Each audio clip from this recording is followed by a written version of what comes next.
Packets, and the first order of business is the acceptance of minutes for the June 8th, June 29th, and June 29th regular board meetings. I'd ask that the board members who are present at those meetings review them and note any corrections and vote to approve. And I should add that Louis did call earlier, and he will be about 15 minutes late. He's at a wake. I think we'll take a minute to read through the minutes.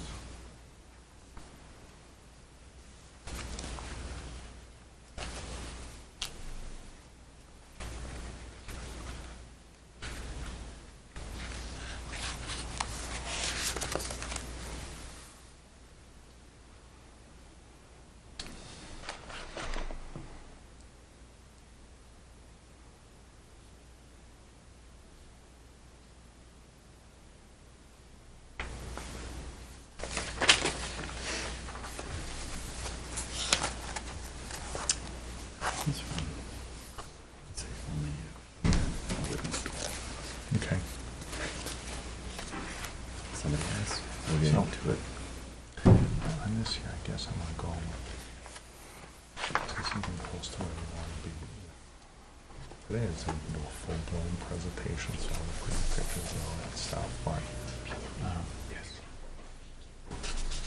Yeah, I just, here's where we're, yeah, and then, These are recommendations. I mean, it wasn't like we'll be on the, how about this, how about that? Here's what we're recommending. Yeah, Unless right. we've got a problem. not right, the general, and then we can put, and then what I did for both warrant and sewer, I did all total accounts over $120 a year, so it's $10 a month. Total over 500, total over 1,000. Generally, there's a couple hundred that would see an increase of $20 a month.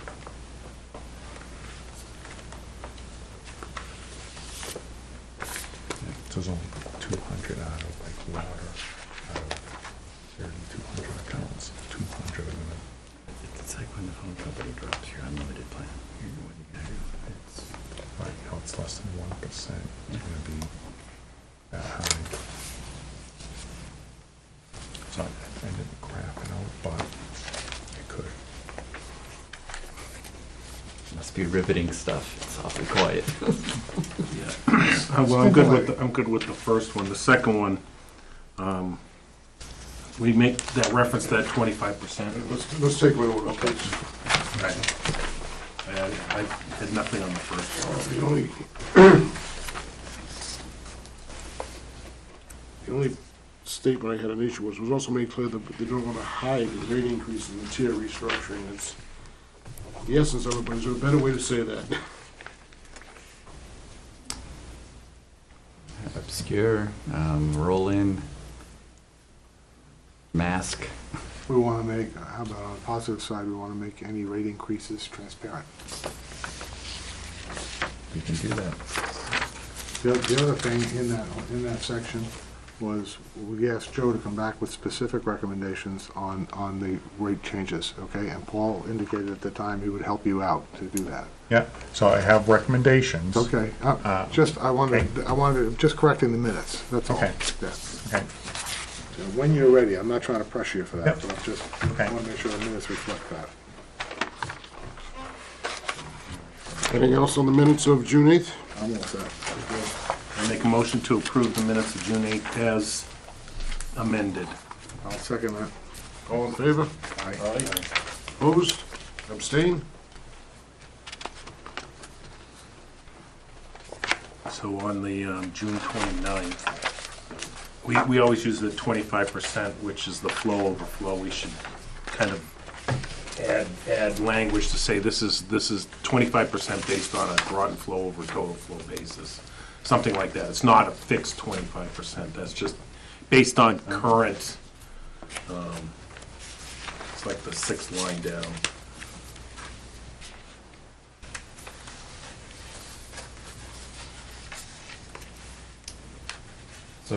So I said flow based, so you want to do a proportional flow? Well, we just say 25%, and just maybe in parentheses after that to say, Groton flow over total flow, something like Okay. that. Because a lot of people, we've been saying 25%, Right, which right. is what the number calculates Generally to. is, but it would be But actual. it could be different at Yeah. any time. So you could say it's currently 25% on a flow overflow. Yeah. Some way just to, because we're not looking for it to Or be based on fixed at actual- 25%. Based on actual flow overflow. Instead of Currently at- instead of resulting, mimicking or approximating the current 25% flow over. Well, we could say the current rate is 25%. And that, because we use that number a lot. And Yep. it's like, well, they also own 25%, or they are participant at 25%, so it just, I started thinking that when I was typing up the minutes, going that somebody's going to get confused over. and it's, It's coincidental. it's extremely coincidental. But, okay, I'm fine, other than that, so. Any other changes to the June 29th meeting? Minutes, excuse me? Nope. I make a motion to accept the June 29th meeting minutes as amended. I'll second that. All in favor? Aye. Opposed? Unanimous? All the abatements. You have 7 before the board tonight. The vast majority are administrative, somehow related to the meter change-out anomalies and so forth, but Joe's going to present them tonight. You're up. Okay. So the first one is a carryover from a couple months ago, 25 Sheffield Street. And just refresh everyone's memory, this was a underground service line going from a meter pit to a house, and the line broke between the meter pit and the house. The customer was away in Florida. When they got their bill, they noticed this was high. They, as quickly as possible, got back into Pepperell, and they had the line dug up and repaired. And because of the timing, they went into 2 billing cycles, so the board asked that we wait till we get the second bill. In that time, the line was repaired, and it appears flows have returned to normal.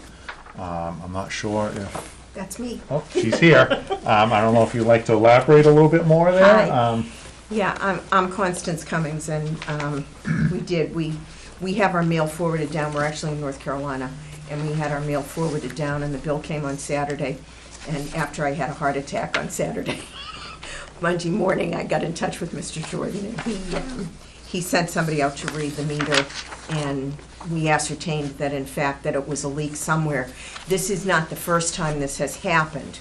I'm not the only one on the street. It's a private drive, it's Birkinshaw, and the lines were set. I'm there 39 years in November, so the lines were set a little bit before I arrived, because I was the first one on the street. Once we determined that the line was ruptured and we were leaking, then I called Bill Buxton, and Billy said, you know, I'll call Dig Safe, come home, do whatever. So we got all of this information on a Tuesday. We left North Carolina on Thursday. We were home by Saturday, and Bill was digging things up on Tuesday. So it didn't take long once we got here, and he replaced about 50 feet of pipe. Myself and the neighbors now are probably in the fall are literally going to have the entire road dug up, because this is the gift that keeps on giving from the contractor that did this 40 years ago, and every time I say his name. Is it copper or is it plastic? They use It's plastic. Oh, it isn't even plastic. I got a piece of the pipe, and I didn't bring it with me, but it's like this old black rubber hose that is, he probably put garden hose in there, I don't know. But Because, well, this- they do use black HDPE now sometimes. Yeah. No, but Well- not 40 years ago. But not 40, 40. yeah. They had the white stuff, but that's. And this is a contractor who ultimately went into bankruptcy, so, Okay, enough said. that's unfortunate. But I looked at the previous year's bills, and, you know, we're away about 4.5 months, 5 months out of the year. We generally leave here around the first week in January and come back around Memorial Day sometime or another. And I looked at the previous year's bills, and my average daily usage is about 15.6 a day. And this is like 3 times that, based on the, the readings. Now, obviously, I realize you can't abate the water because the water was used, it went into the ground, but if you could give me some consideration on the sewer, that would be nice, considering it didn't go into the sewer. We haven't had one like this in a while, and so, maybe you've seen one of these, but I don't think anybody else has, where it's it's a leak and it wasn't returned to the sewer, although we don't like to wipe them out because that's part of the revenue stream for the sewer department is water use. Even Right. people watering their lawn or something, that water, gets billed, and that helps balance out the sewer department, so we don't like to do it that often, but we have done it in the past where if it's clear that the water, if it was dripping through your toilet, No, that isn't the case. But It was dripping out of this pipe that when we dug it up, and we know that, right? had 3 connections Yep. in it. We did check, and it was between the meter pit and the house. Yeah. Okay. So, I know one of the questions that I had was one thing we're trying to get people in the habit of, if you, say you were remote and you had a leak, was it leaking the whole time, or did someone try to close it off, or? No, we shut the water off when we leave. Oh, you did? Okay, good. The only thing we don't shut the water off to is we have a boiler. Right, And but so- once you knew that the leak was occurring. Oh, the water, Because you could have called the water department, they could have shut off at the street. but they couldn't shut it off at the pit, because if they did that, then my boiler wouldn't get any Okay. water. So we have 2 handles, one that shuts everything off. Okay. And one that says vacation, and it shuts everything except the boiler. Okay. But you still need it to, okay, all right.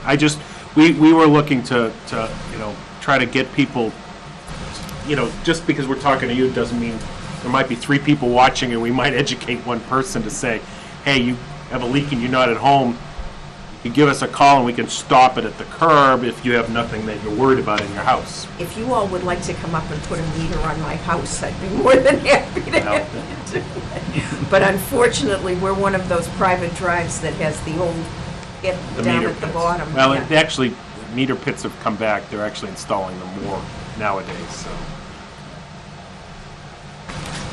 All right. So Joe, if you can go through the calcs, because I. So, when we first met back in March, April maybe. Yep. I had it for the first bill, the current bill that she had, And that's what's on and the that's what's attached first here. page. Right. Okay. That's the staying in sync with how we usually do it. There was the water abatement and then the sewer abatement. But that's moving them to the lowest tier as opposed to Correct. abating. Correct. Okay. And so what I also did is, who's am I looking at here? I went back and I looked, we got a reading on, so their last bill that the board saw was a bill issued on The February one? February 28th, and that was the 5,600. And I believe that's the one that generated a phone call. That was what generated the phone call. So, yes. what we, 600? Well, I'm showing one for 807. okay. Well, 800, right, $807. 5,600 usage, Okay, sorry. sorry. That makes So- more sense. Looking for $5,600. No, Oh, no. that'd really have killed me. So, the original calculations you got were based on a billed use of 56 and an average use of 2,400. Yep. And then the board had said that because it went into another billing cycle, we wanted to get the other billing cycle. So Right. what I did is I went And back, that's because they're quarterly, they quarterly, and so correct. most people are semi-annual, and so we wanted to look at a typical full period. Right. So the next bill they got was just issued, and again, there were concerns with when the meter pits actually got changed out. Yep. So their second bill just went out. And so what I did is, we got a read-in, and this is the best I could get, was on March 31st.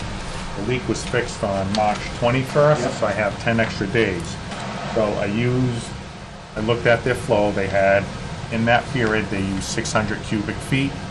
I brought that back to a daily use of 7 cubic feet per day over like a 2-month period, 2-3-month period. Then I looked at what the average daily use from 2/29 to 3/21. During that period, they used 4,200 units from the March bill through the end of the February bill through the end of March. It was 41 days, and during that 41-day period, they used 4,200 cubic feet, so it's leaking all this time. It came down to an average daily use of 82 cubic feet per day. So what I did is I took the difference between the 82 and the 7 and said, in essence, I estimated they were wasting, if you will, 75 cubic feet a day. Okay.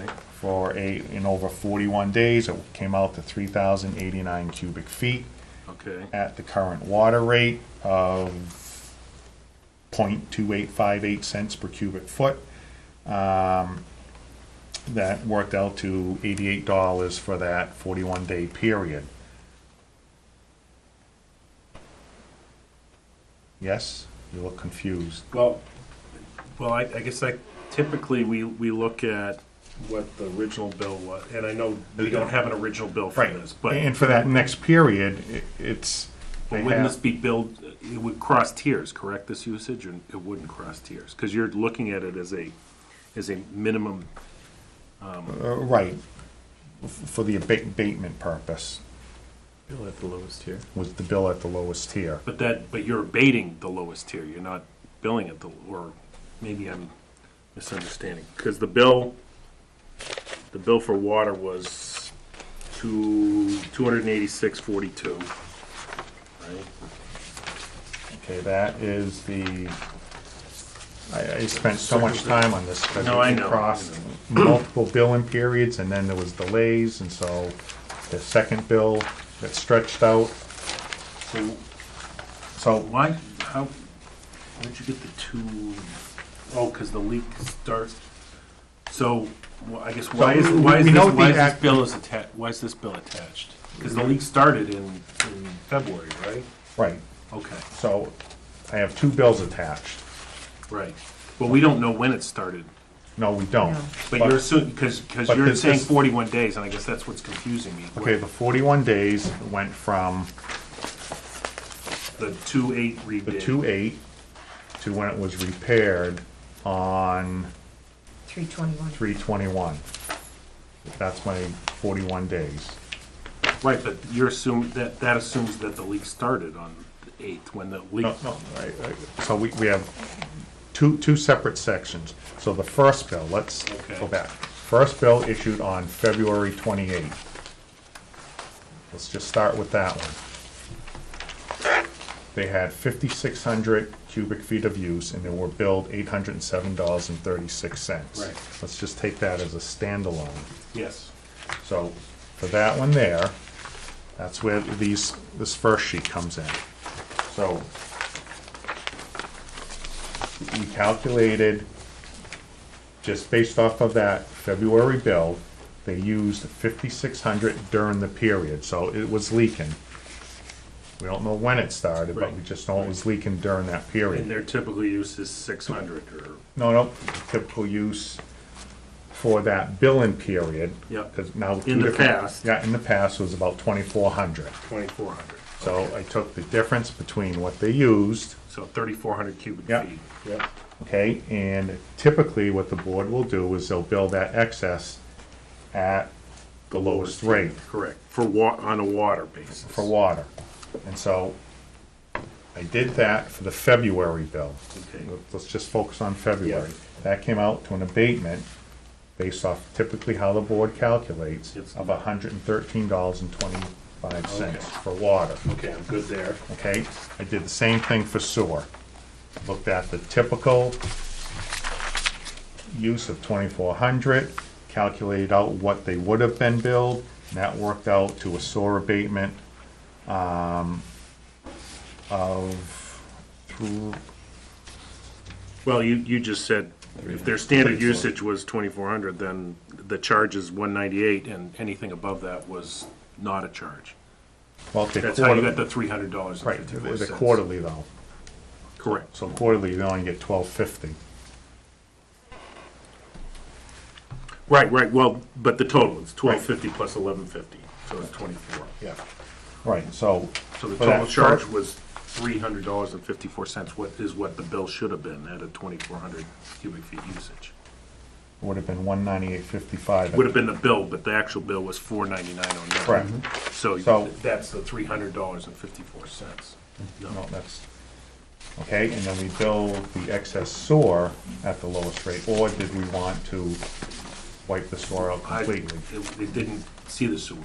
Okay, We know that. So that's why I keep saying the $300.54, because that's the delta. okay. So that's for the first bill. That's for the February Yep. bill.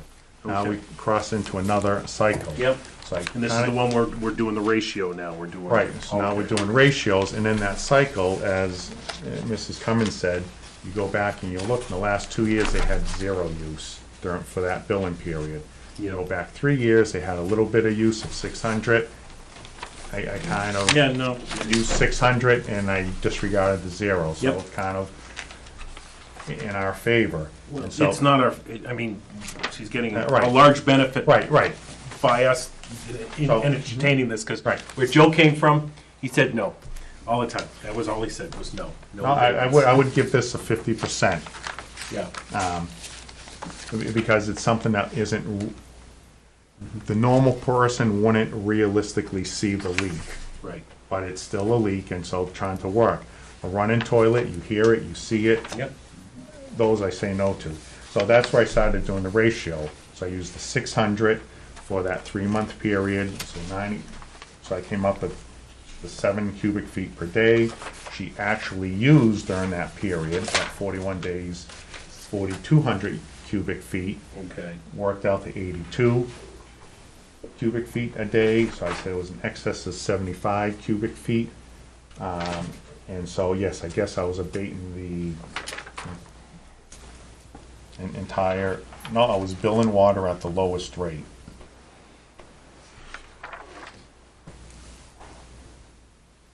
And so that was an extra $88.30.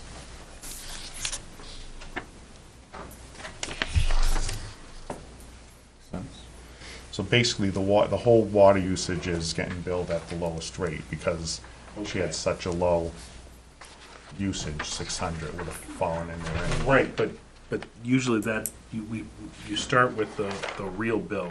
Yeah. The real invoiced amount, and then you net out. But we don't have a real bill, that's the problem. But we were estimating it was 4,200 cubic feet.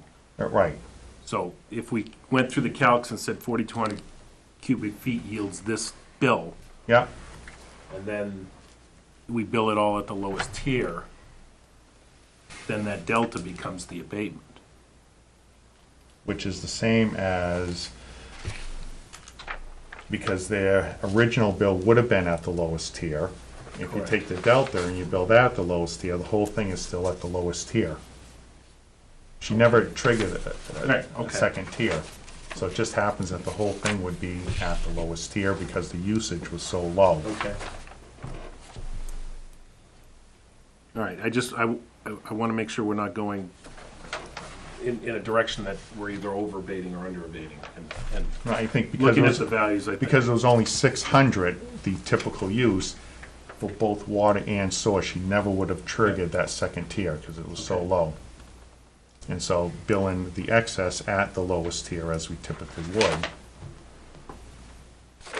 essentially the whole thing gets billed at the lowest tier.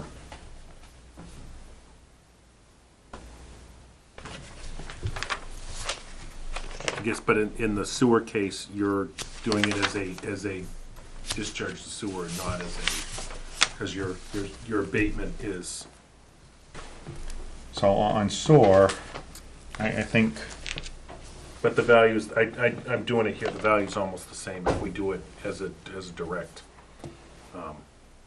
deduct, based on your way versus the way that you had here versus the way you had on this other sheet here. Right, in the other sheet, I have No, real I numbers. understand. I'm looking at the numbers and they're virtually, they're very close, so these numbers work.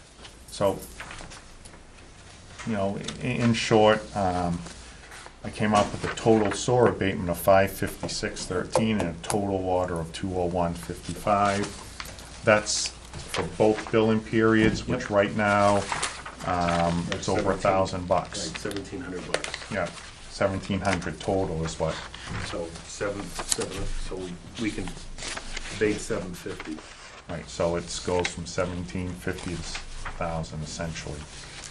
Which is still a large bill, but the water, Yeah, and I mean, I understand the water usage, it is what it is. As I say, this contractor is a gift that keeps on giving. anybody got any concerns? I think you beat it up pretty hard. Sorry. No, I and told my wife I was gonna talk tonight so we could get out early, but it's not gonna help. Yes. Did she believe you? No, she didn't, I'm sure. All right, I make a motion to abate the account of 25 Sheffield Street, number 2545, in the amount of $201.55 for water and $556.13 for sewer. I'll second. All in favor? Aye. Aye. Aye. Opposed? Who's seconded on that? Oh.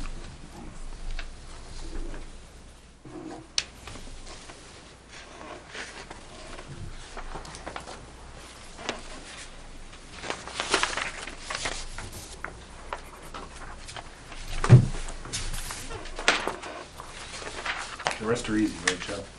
pretty easy. Thank you very much. Have a good evening. I presume you'll send me a bill, right?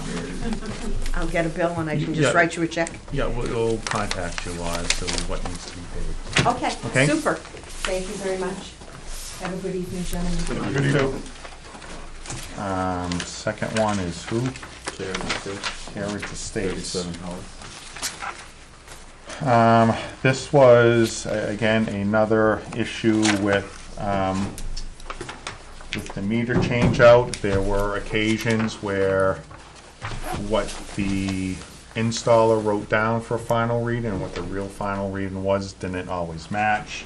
When we got pictures of what the real meter was, because they take pictures of meters when they pull them out, we found out that it was not correct. And so they were billed at 2,500. They should have been billed at 800, and so that this is a water-only account, and so it worked out to a $63.92 abatement. Well, it's water and sewer, but they don't hit the min on. Oh, yeah, okay. They're still, Right, sewer is, they know 25 would have been. it's the minimum charge Right, anyway. so there's nothing there. Requesting a water abatement in the amount of $63.92 to a, Administrative, whatever. All right, I make a motion to abate the account 954, 37 Hollis Street, Unit 6, in the amount of $63.92 for water. Is there a second? Second. All in favor? Aye. Aye. Anybody opposed? It's unanimous. next one, kind of, whoop, similar.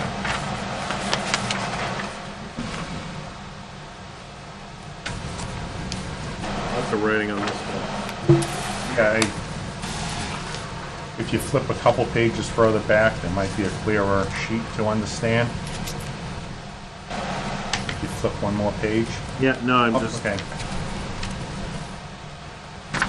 So what happened with this is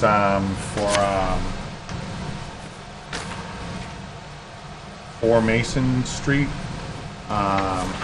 This was another issue where when the installer uploaded it,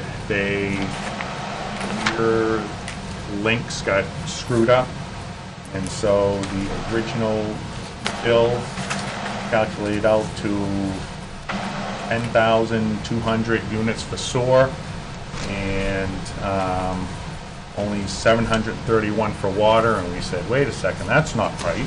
So we went back and looked at it, and we found out what happened, because instead of linking a new primary with an old primary, it got linked as a deduct, and then they put the real deduct in, so we had two deducts. And so when we went back and figured out what the real numbers should have been, it worked out to be, there was 1,331 for water and 1,296 for sewer.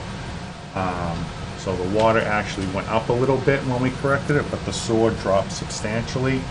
And so again, this is an administrative request for $900.16.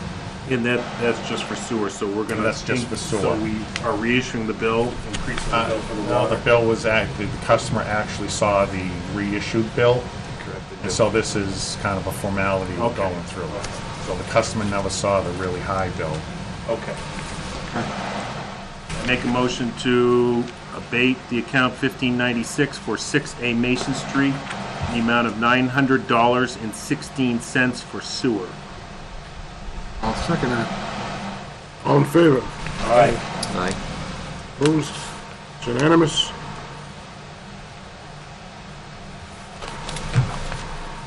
The next one, I guess ditto. And this was a water-only account, and again, it was when the numbers came over from the installer, numbers came over incorrect. So when we calculate out the correct bill, it yielded a $93.96 abatement in water. And this is one bill actually did go out. It wasn't a high bill. It Pretty didn't, small bill already. right, but it's still, they were billed for $3,240. Their actual usage was only $976. Again, this is as numbers come in from the installer. Until we actually run the bills, you don't notice these things, and then things look funny. It didn't look funny, unfortunately. All right, I make a motion to abate the account number 57, 23 Bancroft Street, in the amount of $93.96 for water. I'll second that. All in favor? Aye. Aye. Aye. Opposed? Unanimous. Next one, ditto. All right, you don't have to read it, I'll just, Okay. I make a motion to abate the account 3605 for Lomar Park, the amount of $336.23 for water, $560.03 for sewer. I will second that. All in favor? Aye. Aye. Aye. Opposed? It's unanimous. And just for the board's benefit, all these errors are all associated with the old Neptune meters when they came through. So this is a one-time, we're done with the Neptunes, and the badges are all read in as they should. It was They all in? of 100. Yeah, we'll get to that, mostly. Actually, for the amount of meters you've installed, we've done a fairly small amount of abatement, so. And, you know, we kind of learned as we went what to look for problems, and so it really, for 3,500, yeah, it's not too bad.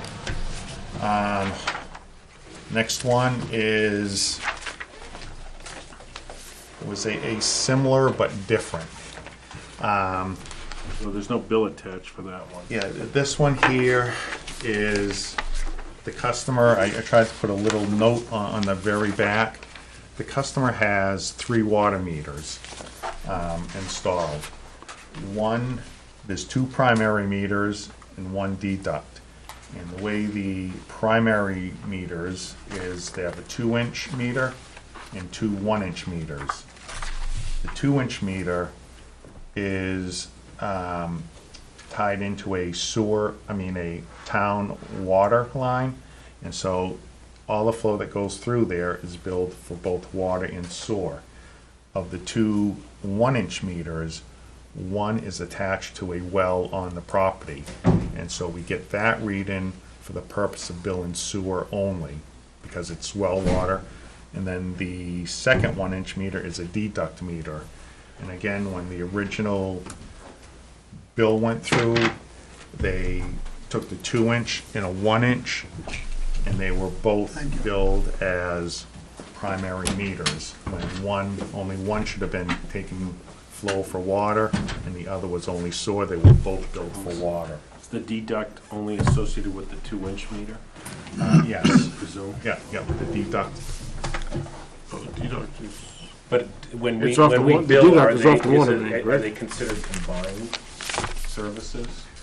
When they're billed, and again, the way the billing system works, you can tell it what to do with the meter. So the 2-inch, I say, bill water, bill sewer. Right. With the one, But are they Well, considered separate accounts? You know what I'm saying? Do they No. they jump the No. tiers? No. Or are they're merged before they're billed? they're merged before they're billed. Okay. And so the second one, it says, don't count it for water, but count it for sewer. And so when it calculates the bill, it adds up everything you add for sewer, and it says, here's the total for sewer. Car lot. Okay. And then for the deduct, it counts water, but it deducts from sewer. Right. Got it? Right. Is that reasonably clear for everyone? So the And- 2-inch, the 2-inch is The water one- and the- sewer. Right. One of the 1-inch ignores the water, but adds the sewer. The second one Is a deduct off the sewer. is the deduct, so it adds the water and deducts the sewer. No, this is a functional question. They're using that water exclusively for lawn watering or? Yes, they have some lawn outside. Okay. Because there's a lot of ways that they can use water in the facility. I just want to make sure Right. that the deduct is only associated with that. Yes, portion. Yep, okay. so when you say deduct the source, it just isn't billed for the sewer, it's not deducting off the sewer. the deduct is yes, It's just not billing sewer. deducts okay. from the sewer. So if you had 100 units of sewer use on the other 2 meters, and the deduct said 20 of this went through this meter, they'd only bill 80 for sewer. Can't be me, mine's in the car. So yes, it deducts from the sewer, but it adds to the water. All right, It ignores the water because it's already counted in the main meter. gotcha, now I understand. Sorry.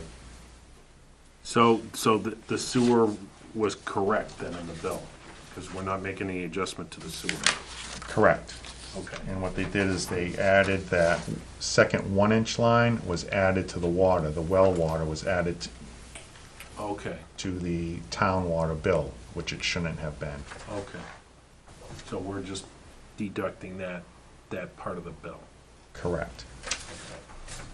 And I think they favor the well just to minimize their cost. Well, Yeah. As long as it's good enough to wash cars with, I guess. Okay, so I make a motion to abate the account 637 Groton Street in the amount of $4,226.64. I'll second. All in favor? Aye. I Opposed? Abstained? mean, just as a note, these, we're not like reducing revenue because these would have been billed normally under the. If they were billed correctly, we never Right. would have seen it Right, at so the beginning. it's not like we're giving away money No. while we're doing these. No. This is just, these are normal No, adjustments that. every abatement so far, well, with the exception of the first one. Correct. All the abatements are Administrative only. administrative because they were billed incorrectly. They never should have been billed at those amounts. Okay. Hey, here's one I probably would have rejected, or half of it. This is, the request was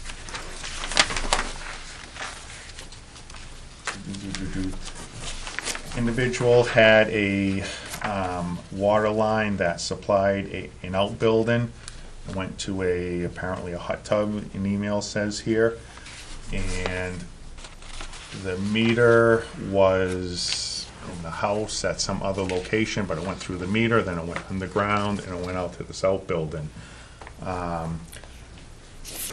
The customer called and said, there's no way I have a leak and I'm not seeing anything, so we kind of talked them through it on the phone, said, can you go to the meter? Is the little dial spinning? Yes, it is. Can you turn the valve? Is the dial spinning? And no, it isn't. I said, sir, you have a leak. He goes, but I don't see it. And I said, I understand that, but it goes underground. The water could be going any place. It could be migrating down into some underground stream. I don't know where it's going, but what I can tell you is if that dial's turning, it's going through. So he, I think, accepted that if the meter's turning, when you open the valve, that you're pushing water through there. So he did shut the valve, eventually got it fixed, and now is looking for an abatement. You know, his average bill for this account, typically they use 4,600 cubic feet on the bill in question. They use 28,271. Again, this was a water-only account. Going through our typical exercise, it works out to a water abatement of $1148.78, and I would recommend we split that difference with them and only grant 50% of the calculated amount. Why? It's a maintenance issue, but it's something a reasonable person would not necessarily recognize. And so I typically would, I could see both ends of that, and so I would typically, in the past life, I would give it 50%.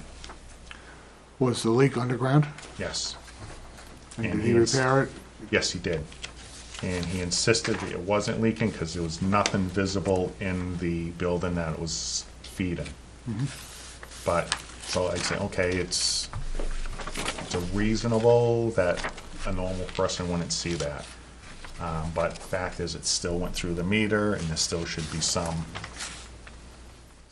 penalty.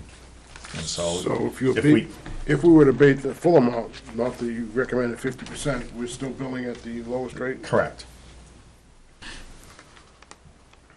And again, because it's a maintenance, as the board's well aware, I usually say 0 to maintenance. But in this case, I would recommend 50%, but I leave it to the board. Well, I don't think that, the fact that the problem was not visible, right, doesn't mean he was ignoring his maintenance. Mhm. I think if the problem was visible, he would have maintained that. Mhm. So I for one feel that 50% is not fair.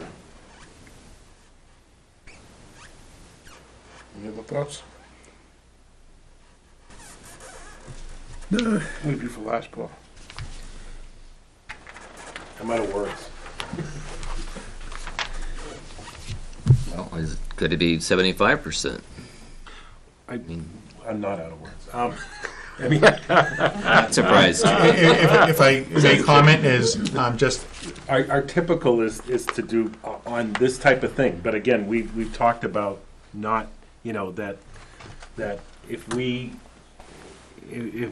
are we like enablers to people to not be responsible for their systems? Because or if not? we do it today, then next week, and then next month, and then it's just going to continue down the Right, continuum. and I thought by the process, I mean, we have 3,000 accounts, and, you know, eventually they'll all come through, and we won't have to do another one again.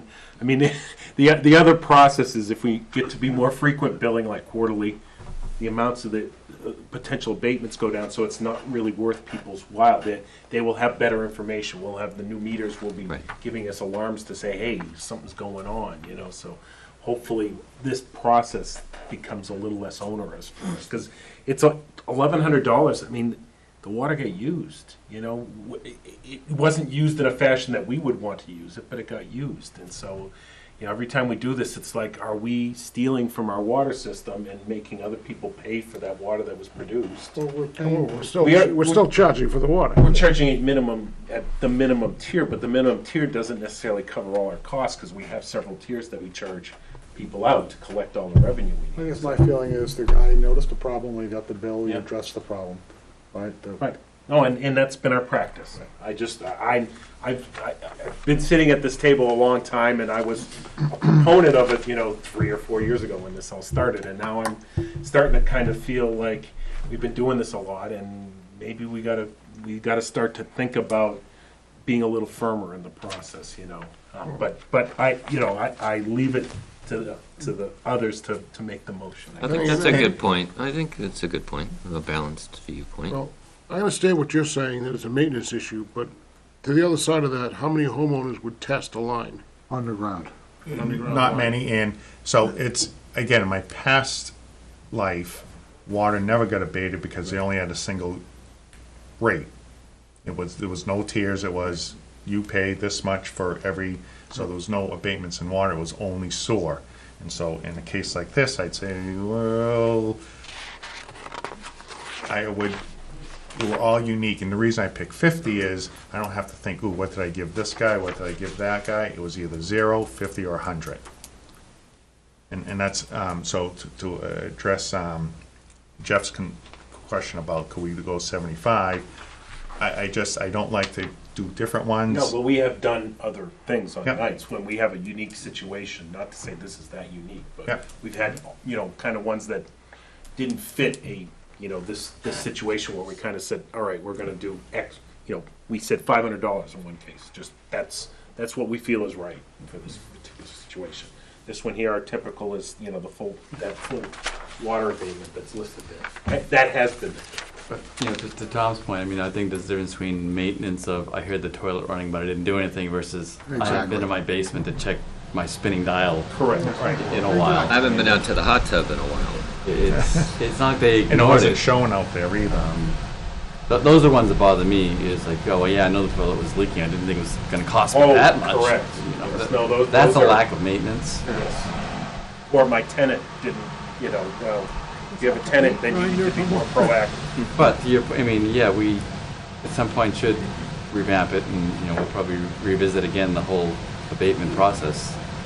Joe, was it addressed in a timely manner? When you talked to him on the phone, you shut off the valve to that line? And Yep. Yep, when I spoke with him, he said, I'll leave this off, and it was fixed quickly. I can't say the next day, but he did address it right away. So And short of saying, well, it's February, I should pressure test the outside line, the only way he could have found the leak is if you got a high pressure. Yeah, Yes. and, Hopefully they would understand that this is their one time, yep, that, if we're gonna do this, that you get your one shot with us. And if I see this name again, hopefully you're gonna tell me, because, Yep. we did have a guy come in the second time who said, go away, that once you know that we have no control over your plumbing, we can't do anything for you. So to be clear, this 1148.78 would mean he was paying at the lowest. At the lowest tier. Correct, correct. So, All the additional was at the lowest tier. Right, all the additionals at the lowest. So the 4,600 was billed at the normal tiers, and it's just the excess is billed at the lowest tier. So yes, we are still getting something for the water. And I think the tiers was to discourage excessive use. Generates revenue, so. Mr. Chairman, may I make a motion? Yep. Absolutely. I move that we abate account 1134, the $1,148.78 For water. for water. All in favor? Aye. Any opposed? No, Yeah, no, you're not opposed, you're one opposed. I'm not opposed. Okay, I think that's unanimous. That's all we have. Good. More than enough. Wasn't that bad, was it? Okay, next item up is a citizen request. George Clark has requested to come before the board. And, George, the floor is yours. Good evening. Thank you for seeing me. Thank you for coming. I got a couple of concerns here. As maybe some of you know me, some of you don't. I'm from Clarksville Town and Homes Park. In the town, we've been putting in a major sewer tie-in of our mobile home park. Been ongoing for a few years. We're getting now towards the end of it. Right now, we're at the point of making the remainder of our homes connected to the sewer system. This is what we're calling our phase 2 because we needed to build a pump station, a pump in the sewer, which finally got completed last year, October, where we had a pump. So right now, I started in April at 33 more units to connect in to the system. We've been working about every day that we can.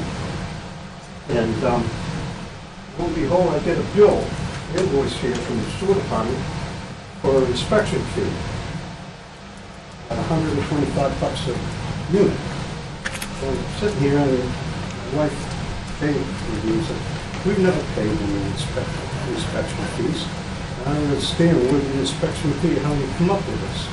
Well, I think, and this predates me, but I believe that the inspection fee, you were billed that previously, and just going on what I've heard is that someone from the sewer department would be sitting there all day while you were going through ledge and said, this is crazy, we're not doing really anything, and so we shouldn't be paying 8 hours of a guy's time to have him sit, watch us do ledge if we're not doing anything.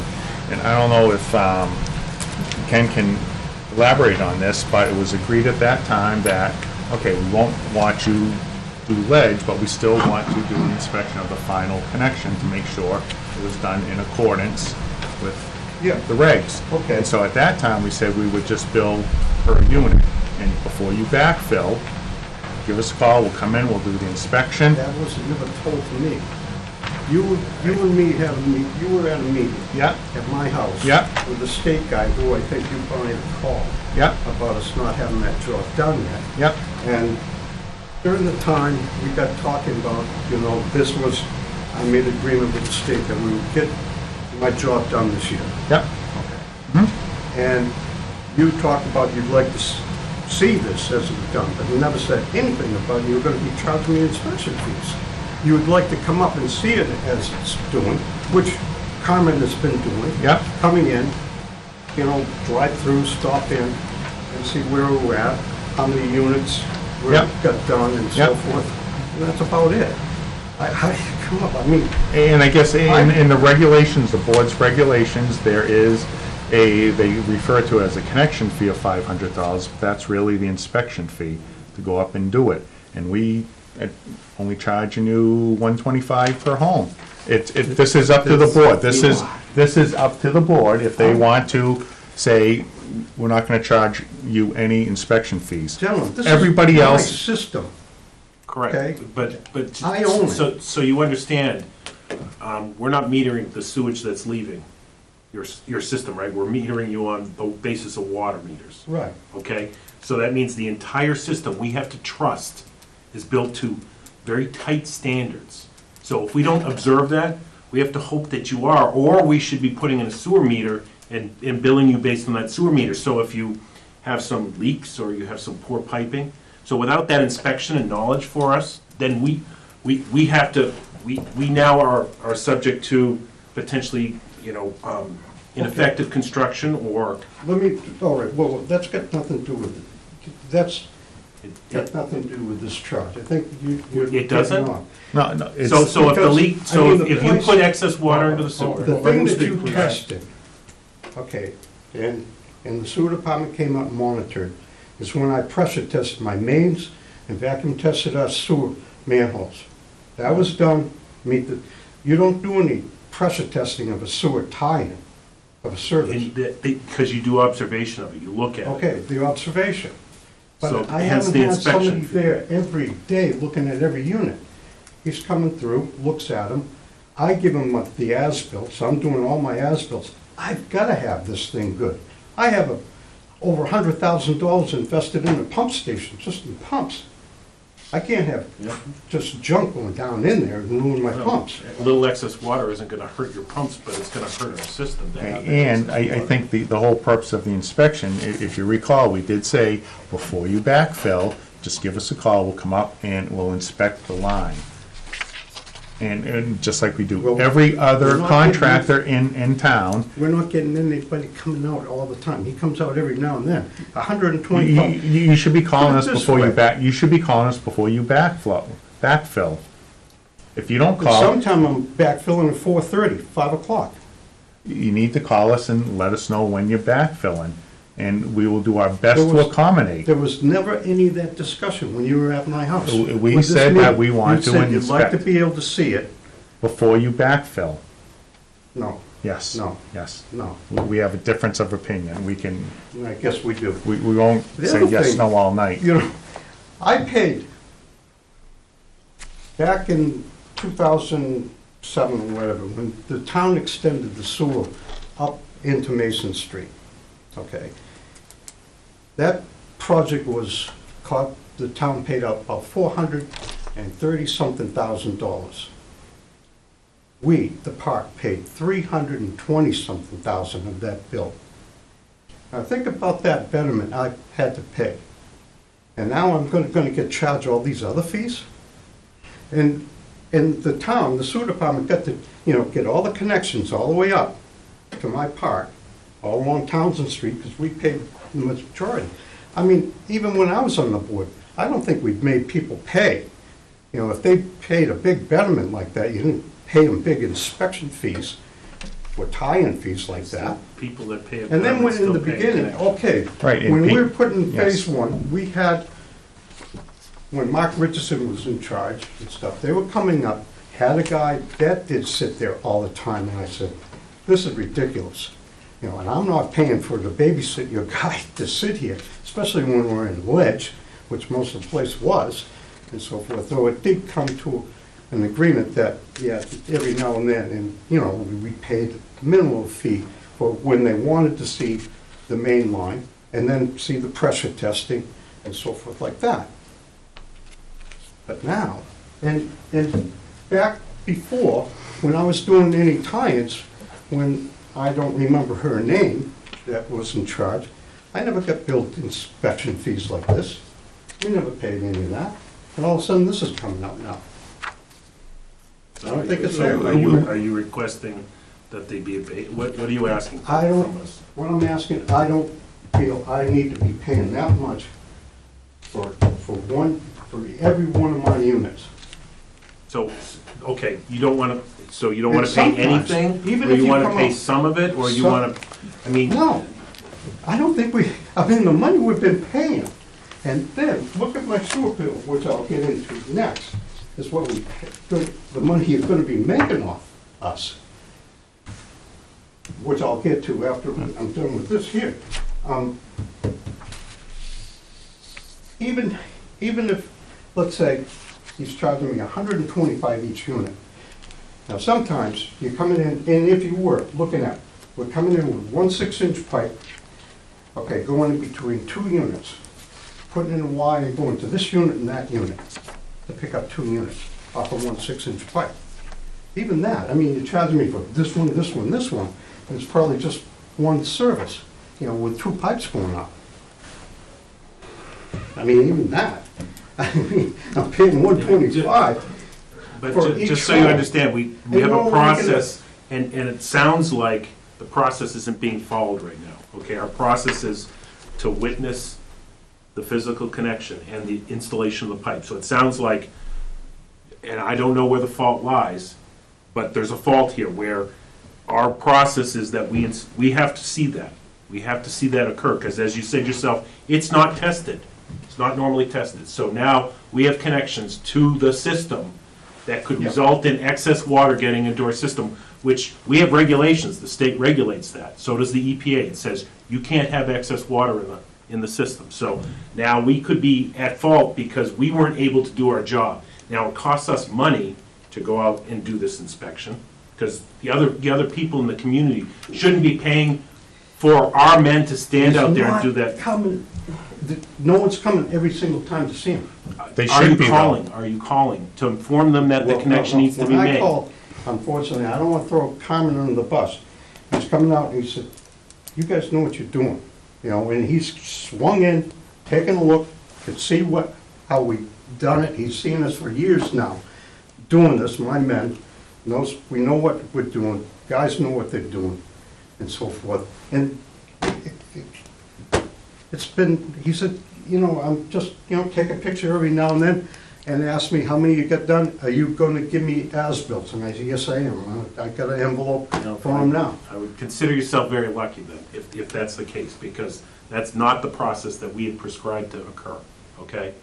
That every connection should be observed, the pipe exposed before it's backfilled, so that we know that it's constructed in a proper fashion, okay? That's All what right, the if you're process gonna is. come out, and you're gonna charge me $125 for this home and that home, when one We pipe's coming in. we charge other houses $500, so it sounds like you're getting a break on it right now. From what I'm hearing, You're charging, you're telling me, that's what our regs, You're that's going what our up. regs call. say, well, from Main Street here, going in, maybe someone brings in a sewer line 50 feet and makes a hook, and you're charging $500 for an inspection? That's what our fee schedule says. And that's been in place since before 2010. We I haven't don't think touched, anyone on this board was part of that fee schedule, George. we have not adjusted that since, I've only been here since 2010. And 500. it's Is been that a 500 hookup fee or forever. just the inspection fee? It's the permit application inspection fee. Right. Inspection fee. Permit application inspection fee. It's not uncommon And in so- in Let me across ask you, the- how much time is invested for the guy to leave the sewer plant, let's say, or come from that, go up to look at that, you know, before they backfill, look at that, and does he get out and look at every joint, inspect every joint? Should. You know, take measurements and do his own as-built? We do our own swing ties? Sure. You gotta record this, you gotta. We don't- No, I Paperwork, there's a mean, lot of process. I think- If you wanna question the fee schedule, when we bring the fee schedule up, when we have a hearing on it, you're welcome to come in and we'll take opinion on that. We can't be adjusting the fee schedule every time someone comes in and says, well, I think that the fee is inappropriate for the effort that's given me. Well, we, 1 hour just so you, time. can I finish? Just so you understand, we have to collect money to operate the sewer system. I And it's know an that. I've been on this board. And it's an enterprise fund, so I the know money that. that we generate across the board isn't stolen from people and then issued to somebody else. It is required to pay the salaries, the expenses, the capital upgrades, things like that, in order to make sure that the system operates appropriately. So part of our fee structure includes charging $500 for a connection, a permit, and an inspection fee, and that's just how we generate revenue, okay? Now, if Now, you're saying that it's saying that's wrong, A connection fee and an inspection included. Okay, so the connection fee, that's a little bit of a misnomer, is we call it a connection fee, but it's not actually to connect. To actually connect is called the benefit fee, or in your case, it would have been the betterment. right. If you pay betterment, you do not pay a benefit. Yeah, I know that. And Well, then, it used to be that, unless you changed no, that. that's still that way, and then the $500 fee, as we've said, is for the actual inspection of, make sure the line is Paperwork. constructed. And we can't say, well, okay, this one's only 30 feet and this one's 3,000. We don't charge by the foot, it's just a flat fee regardless of the length. Now, George, I'm not sure what agreement you made when you put this in. I don't know the history of your hookup. I do, however, have personal history of, I was hired by the town as a stormwater installation inspector on a contract at one point. In Yeah. a different trailer park. One of the other trailer parks in town, We're not a trailer park. excuse me, a mobile home park. I don't know how else to refer it. A mobile home park. Manufactured house community. All right, I'll go with that one, however you'd like to define it. I was on the job for 8 hours a day, the Yeah, entire time the installers worked, to make sure that things were done correctly. Every connection was inspected. Now, if you'd rather pay an hourly rate, we could probably go that way. But, you know, you're not doing that. You're not paying for an inspector at the moment. And also, just to follow up on what Bill just said, there's another development in town. We had a full-time inspector out there watching the water and sewer go in. And the contractor paid for that inspector. And I can assure you that the one I watched, the local contractor working on that job knew exactly what they were doing. However, the requirement is the pipe get inspected.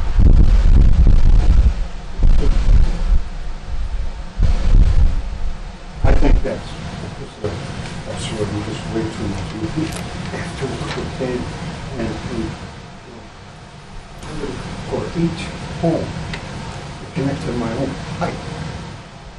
For an inspection, I mean, for coming out.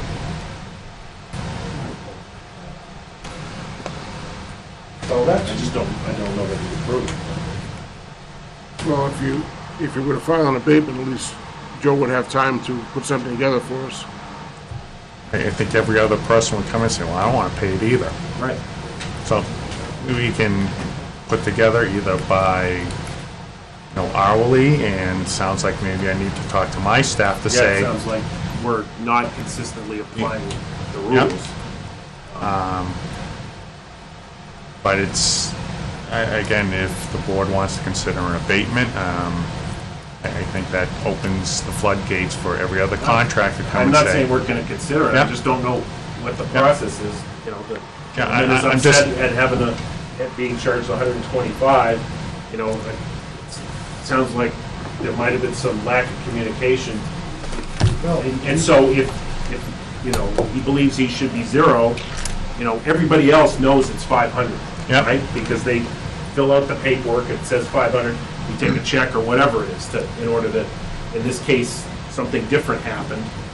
So, it would be a different situation. Yep. I'm not saying I'm agreeing with that as a premise, because if it's typically 500 and we're charging 125, something happened along the way. Again, There was some discussion. Over the long and storied history of this project, it's been changed several times. All I know is that in at least 7 years, the requirement for an inspection and the fee for an inspection have not changed. And I suspect they've been in place for a long time before Is there a that. way that we can go back to see that we've been charging 125 so that it doesn't, because it sounds like that they feel like it's a new charge. Right, I think, as he said, is every superintendent, when the person before me didn't charge anything, it sounds like. He So did, I don't because he know. was here before the board, several boards ago, when we went back from an all-day to an hourly call us, we'll be out there. And it sounds like we've slipped from that, and so now we're back into a So I per guess- unit inspection. It's the only way we can make sure we get an inspection done. But it sounds like we're not doing that, and Not doing it. If we're not getting called, we're what not. scares me is that, we haven't seen this stuff, and then we get tie cards, and they might be excellent, and then I've worked with contractors that they're terrible, and, I'm... So I guess we could go back, look at every unit that's been installed and see, have they all been inspected? And if not, then does the board want to charge a fee? Do we want to dig up those that we haven't inspected? Do we, I'm trying to follow the regulations and, what would the board, George, was there any kind of written agreement with the town when you started the project?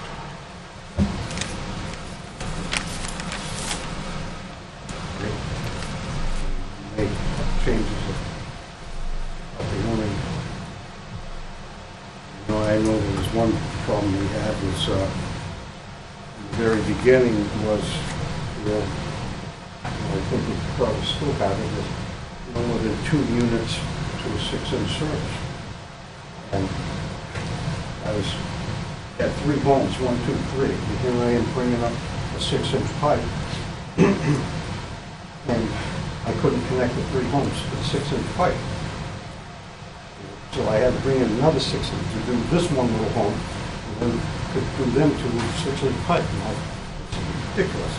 So I got to have it sit down and it's board, and I asked him this, give me a scientific reason why I can't hook up 3 or 4 homes to a 6-inch pipe if I can hook up 80 to an 8-inch. There's no scientific reason. can't do that. It was, because the rules say just no more than two. Come on. So at the time, probably just in old minutes, if you went back to look at it, and you didn't, like, just in the minutes of a meeting or something, that, how many, well, I mean, four, I mean, four right by, four, yeah, sure, okay, we'll make it three, you can hook up four, like a 6-inch pipe, about the only, something like that. But, more of that, and then, as I say, in the beginning, we started with phase one. Yeah, they had a guy out hanging around about every day, and he tried to be fair with the hours because a lot of it, what was he doing? He was just pounding ledge for half a day or more, not putting it in the pipe. You're lucky to get one pipe some days, so forth like that. So we went over and, all right, I got this much time, and we did bill accordingly as other time. And then, as I say, after that, when we were able to make more tie-ins, and Lori sat down with Vern Common and said, go up and let us know, and come up and take a look, just what you're doing, where you're at, so forth, like this. And at the same time, I thought when you were met with you, that you thought the same thing. And when I started in April, I know I called Carmen, and he's come out, and I pretty much told him that, hey, we're going to be here about every day working. What's going on, tying in, that we can work, which we've been doing since April 18th. And so he could just know we're up there, swing in, take a look, see what's going on. It's been about what's been going on. But then when I get that bill, I mean, what the heck? How much more? How many units do you have hooked up right now? Basically, Tom, I got 14 more to do, Out of a total of? 73. And this is the first time you're seeing an inspection bill? Like this, yeah, like this bill came to me, okay, sewer inspection fee, unit price 125, phase 2 lowest section, and listed the unit numbers that we have done. And how many units does that cover, that inspection bill? That's number 39, 40, 41, 45, 46, 47, 49, you count? And what's the charge? And I'll divide by 125. 117.50. 1750, so that's what, 16 units or 50 Something like units, that. Something like that. So what happened to the other 60? The first 60? They were done, Over the last 10 years. over the last several years.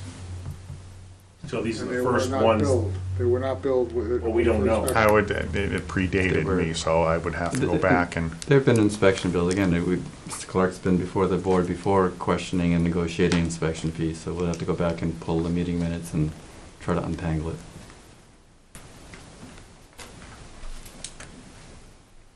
Memories That's- fade.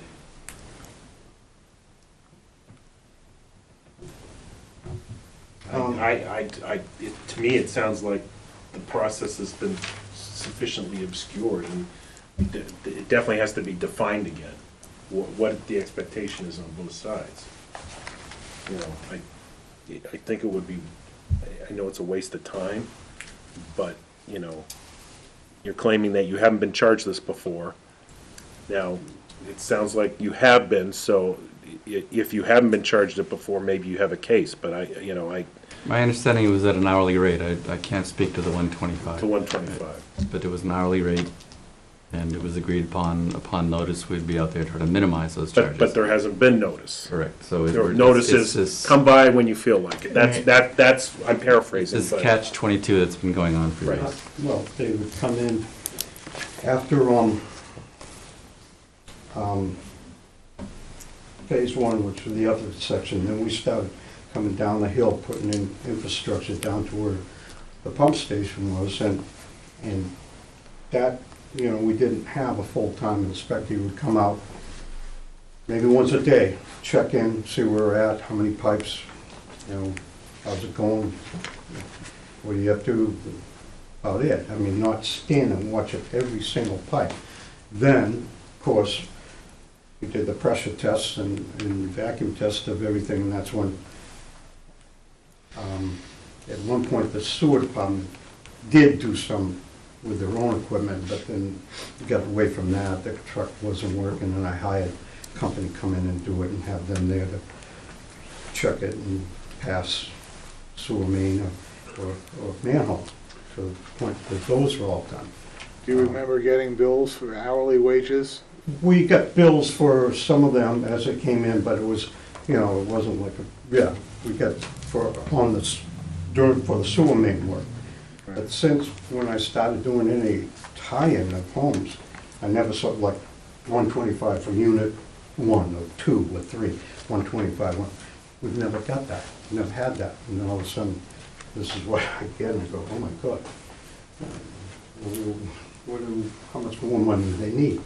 Well, let me ask a quick question. How many units remain to be inspected? Sounds like 14, right? Okay, so I think it seems reasonable to discuss an hourly scenario if that's appropriate with town protocol.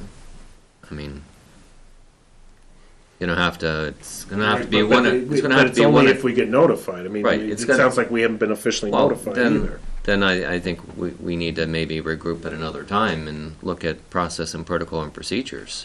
Because we're not moving either direction right now. It's either set fee or an hourly. There's not an option number 3. Right.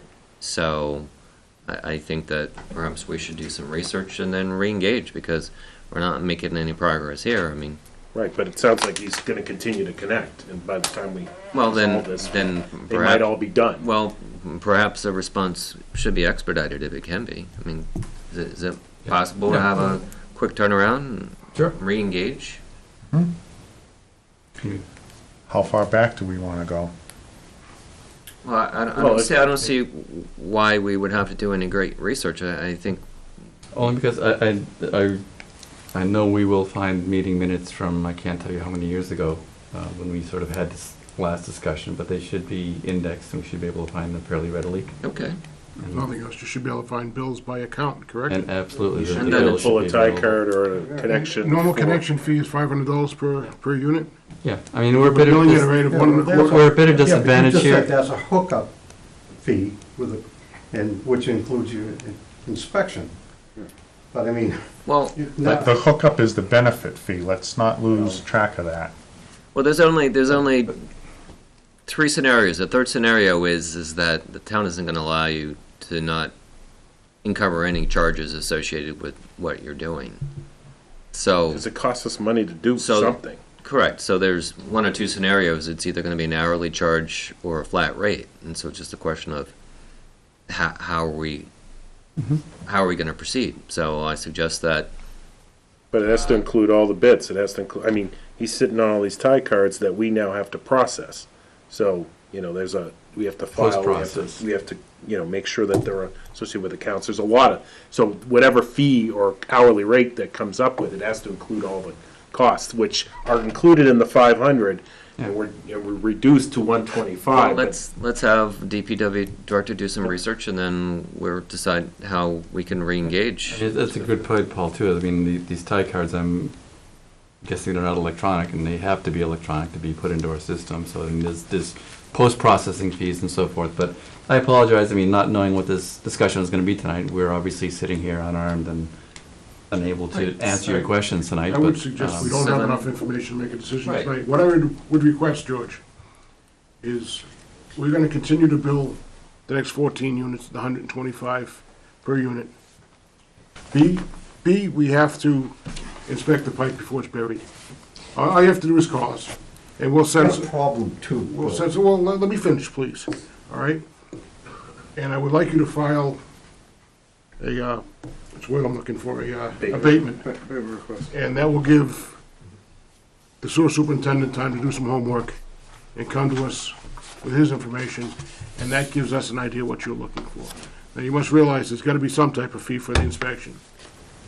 all right? And we need to inspect each pipe, at least that's the way it should be done. That's the way it's always been done as far as I'm concerned, not necessarily in this town. All right, so- Have to come out. Yes, I agree. The other problem I have is you say you want to see it before it's backfilled. Some days, you know, we get to a certain point and like we might be half a morning just trying to find, I think there's a water line in here. Because nobody ever marked anything and everything is just bulldozed in. This And is we on have to your, go very slow. So we're putting in sometimes a pipe, and we can get this far. Now we gotta stop, and we gotta backfill that because we gotta turn around and dig the other way. You see? So I mean, I can't just open up a hole, you know, it's not clean sailing in this It doesn't place. mean you can't give us a call, and the guy's not gonna stand there all day. Or, He takes a ride by yeah, I and gotta that, backfill this here because we gotta dig this way, and so forth. And then, okay, now I gotta backfill this one because because the machine's gotta have something to sit on right. as it moves around, and it's very tight lots in some cases here. So every tie-in is, To the extent that we can see what gets put in, that's what we need to do. There's no absolute in life, but to the extent that we can see it, we want to be able to see it. If you're talking about a single stick and you got 4 more to go, and the only way you're getting the other 4 they in, can come out about every day and take a look where we're at. We have field staff. Huh? We have field staff. Joe, do we have the staff if someone calls to get there within a reasonable time? generally, yes, barring an emergency. Yeah. We do have So some who could respond so, within the but hour. we can, whoever calls, we can say, someone will be there or someone won't, so Yes. that we're not holding them up. Typically, someone will be sent out within 10 or 15 minutes. Okay. But there's some people that can't come on my property. And I already told you that. So, I guess, so there's another restriction that's being placed on me. I can only send certain individuals. So if that's the only individual, then all bets are off. Is this a legal issue, or is this a, just a I personal issue? don't, he just keeps telling me I can't have someone go. So, So I guess if that person is the only one available, they won't go at this point. yeah, So you'll just tell them, we don't have anyone available, take a photo. Fine. I'm gonna work with it. Okay. Take a photo. so we don't Take a expect. picture of what he's, because he's saying that he's gonna be occasions where he can't leave the trench open. And he's gonna backfill, he'll put a stick in and he'll have to backfill. So if he takes a photo so that we can observe that, you know, he put a stick in and that, you know, it's snugged up. I mean, it's not the right way, but, you know, if we can't get someone free to get there. Well, if we're Well, talking about, if we're talking about a dozen remaining, I don't think there's a huge amount of issues on the table. Okay. There's only 12. Everything's relative. All right. I mean, 12 units is going to be. So how long is it going to take to finish the job with 14 units? I mean, that's I'm hoping to be done by the end of August, but right. So we're talking a window of 60 days. So I mean, let's keep things in perspective here.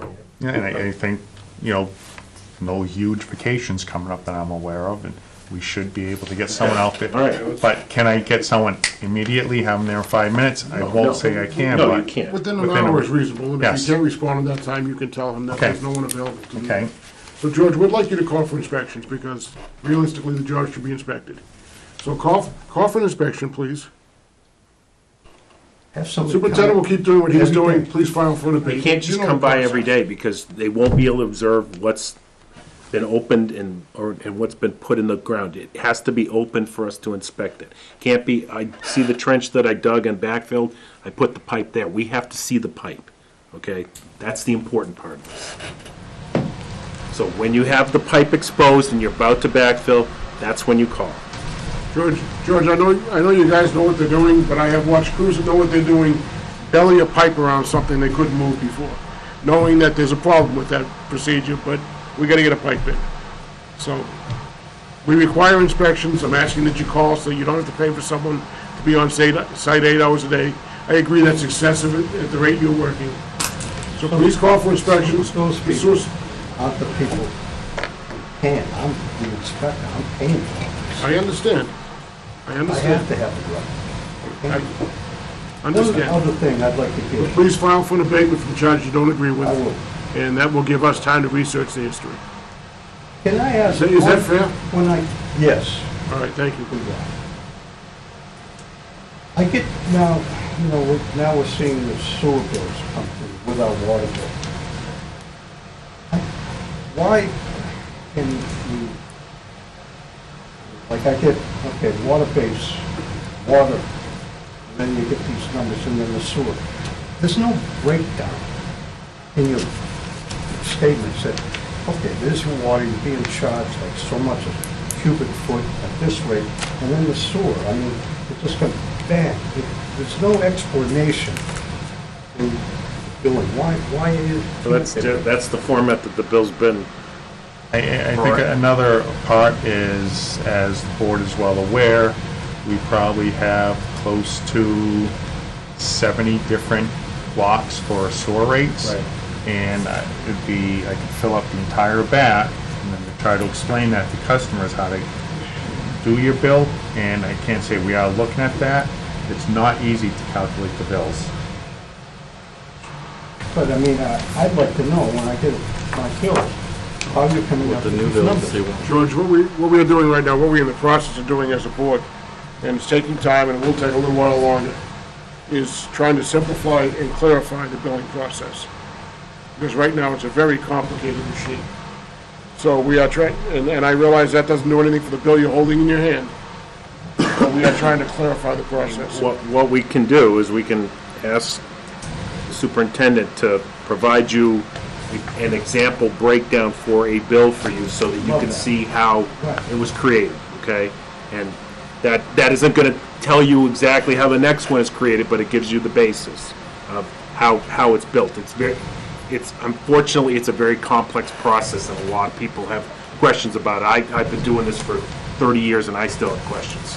As if you were here earlier, you would have heard me question things, so. Well, I'd like to have something that we can go by and know. Is there a specific interest that you have? Well, Like, is there something that you're I'd like worried to- about, or are you looking to When- break it apart, When or? I come, when I get a water base, what is that based on? Okay, and then water usage. And then, right, I can see, the usage, So you want to see the usage by tiers And and how then- much money and how? correct, and then how much you're being charged at that rate, and then when it comes to the sewer, You have that chart. how that, Yeah, you would come up, Existing. not No, just, it's- here's your amount, We can tell you $4,000. it's consistent with how other users of the system Yeah, like you are Not to give them being just a built, chart. they're Yeah. being built in a consistent yeah. manner. So it's not, you're not being, you're receiving a bill that's different than So- anybody else. So I guess, okay, what I can do, right, here's the sewer rates, okay? So based on your usage, you're gonna first pick the right class, then pick the right amount of usage for Yeah. each class, and then because of you get billed with multiple units, Joe, so- what I'd suggest is I try to can do give him something one like of those, this, yes. okay? and so what he's showing you, We're just saying, there's not only is there a lot of tiers that, again, have been in place for 20 years, which we want to simplify, but now, because of the meter program, we're also finding, oh, for water, we're billing you this way, but for sewer, for whatever reason, you're in the computer so being billed I that can way. send you. It's not even I think it was consistent. for the No, three- I know Okay. you've talked about the ones that got fixed through this We're process. gonna find a lot of those break as down this like new this tier for goes water and into. sewer, so they'll have what you bill Effect. usage, and then it breaks down here, how much is billed at each different rate. I can do this for water and sewer. Okay. We could do it for a bill for you, just so, I'll and take this most recent bill in, like, I'll do it, I think you have 3 accounts Okay. up there, so I'll do this for each one, but I can't do that every single time. Well, It'll give you a basis, and, Okay. I mean, this is a spreadsheet, I can send you the spreadsheet if you have an email, and then that way you can just key it in, and every time you make a connection, that's gonna affect like your bases. Okay, but I can send you this, and, I can just highlight, you'll just have to put this Again, this is for an It's abatement. something we can work Yeah. off of, and then if we have questions on it, then, Well, what I can do is, all you'll have to do is when you get your bill is change this number here. It'll automatically populate and you'll see how the bill is calculated. You'll know how many units are billed at what rate. yeah, something. So I if mean, you can it's- give me an email, I will send you that spreadsheet. Good. Okay, and I'll even have it completed for your first 3 bills, Yeah. or your most recent. Pen, where are your pen? Oh, absolutely. It's the, you know, like, okay. George, we agree. There's not enough You get a detail, there's too bill, much like- mystery, so we're trying to straighten it out, but it hasn't been changed in 20-something years, so it's taking time to get it right. Some people probably don't pay, they just pay their bill, but I mean, I like that some people get I would think, a lot of people, maybe your cat asked before, it's like, okay, you go to a repair shop, you know, a good repair shop will break you down, you know, this part, this part, this part, and labor, and, you know, a little bit more. How you come up with this, not just, here, you owe me $6,000. So I guess one thing, again, in my last community, it was easy. I could say for whatever your usage was, times it by this rate, that's your bill. It's not easy here in Pepperell. Why aren't we making it easier, Tom? We're attempting to. You'll have to ask the, you'll have to ask the board that came up with that god-awful system Okay, of tiers thank you. 20 years ago. I mean, I have to get back on this point. Well, we'll see. All right, gentlemen, thank you very much. I don't want to tie up any more of your time. My wife is furious enough with me. Thank you, George. Nice seeing you. Have a good night. Have a Good good night. night. Sorry I ruined your night. So as I said too, the tiers, what you're gonna find too is more anomalies of, and we can't explain why, the way accounts were set up, only because of the meter change out as we're going through them, literally manually finding them, They figuring were out that. overridden in the They're- past. They've been overridden manually, saying they were billed for water this way, but sewer that way. It's the same account. It should be, you know, if it's a Should be 3 consistent. family, it should be 3 family, not 2 for sewer, 3 for water. I mean, it's. Well, it's good that we're slowly, It- at this pace, Th- at this this meter point, program- rapidly picking it up. As painful as it's Correcting this. been, it's probably gonna be the best thing that's happened to the water sewer department in a while. And then besides if we Joe's. simplify the billing process, that will help too, but all this takes time. Can I ask that we find time on an agenda to review all these fees that nobody's looked at for 20 years? What our hope was, we didn't want to put the rates, the tiers, and the fees all together because I think people's heads might explode. The rates and the tiers in and of themselves are really one issue. The fees, there's a lot of questions. It's almost an in-depth as a discussion, but it'll be coming hot on the heels of the rates and tiers. I promise you that. Because we've already been talking about the ones we want to amend, adjust. Well, I'm concerned because I was talking to a contractor this week and I asked him why he dug wells for all the houses he's building. And he said, because it's so much cheaper than connecting to the water system. And we're sitting here as a board saying, boy, we'd love to expand the base so that we can make it cheaper for people to use water. And our fees there are a disincentive to expand. I would love to see somebody put in a well for less than $2,900. Love to see it. Can you put in a well for less than $2,900? I wouldn't even consider. So I don't know what- the well Right, even and so now somebody- you're If guessing somebody if it's give me the drinkable. well, Now, a subdivision wouldn't and the pass up connection that. fee, that's a whole nother issue, but that's a whole nother set of demands on the system.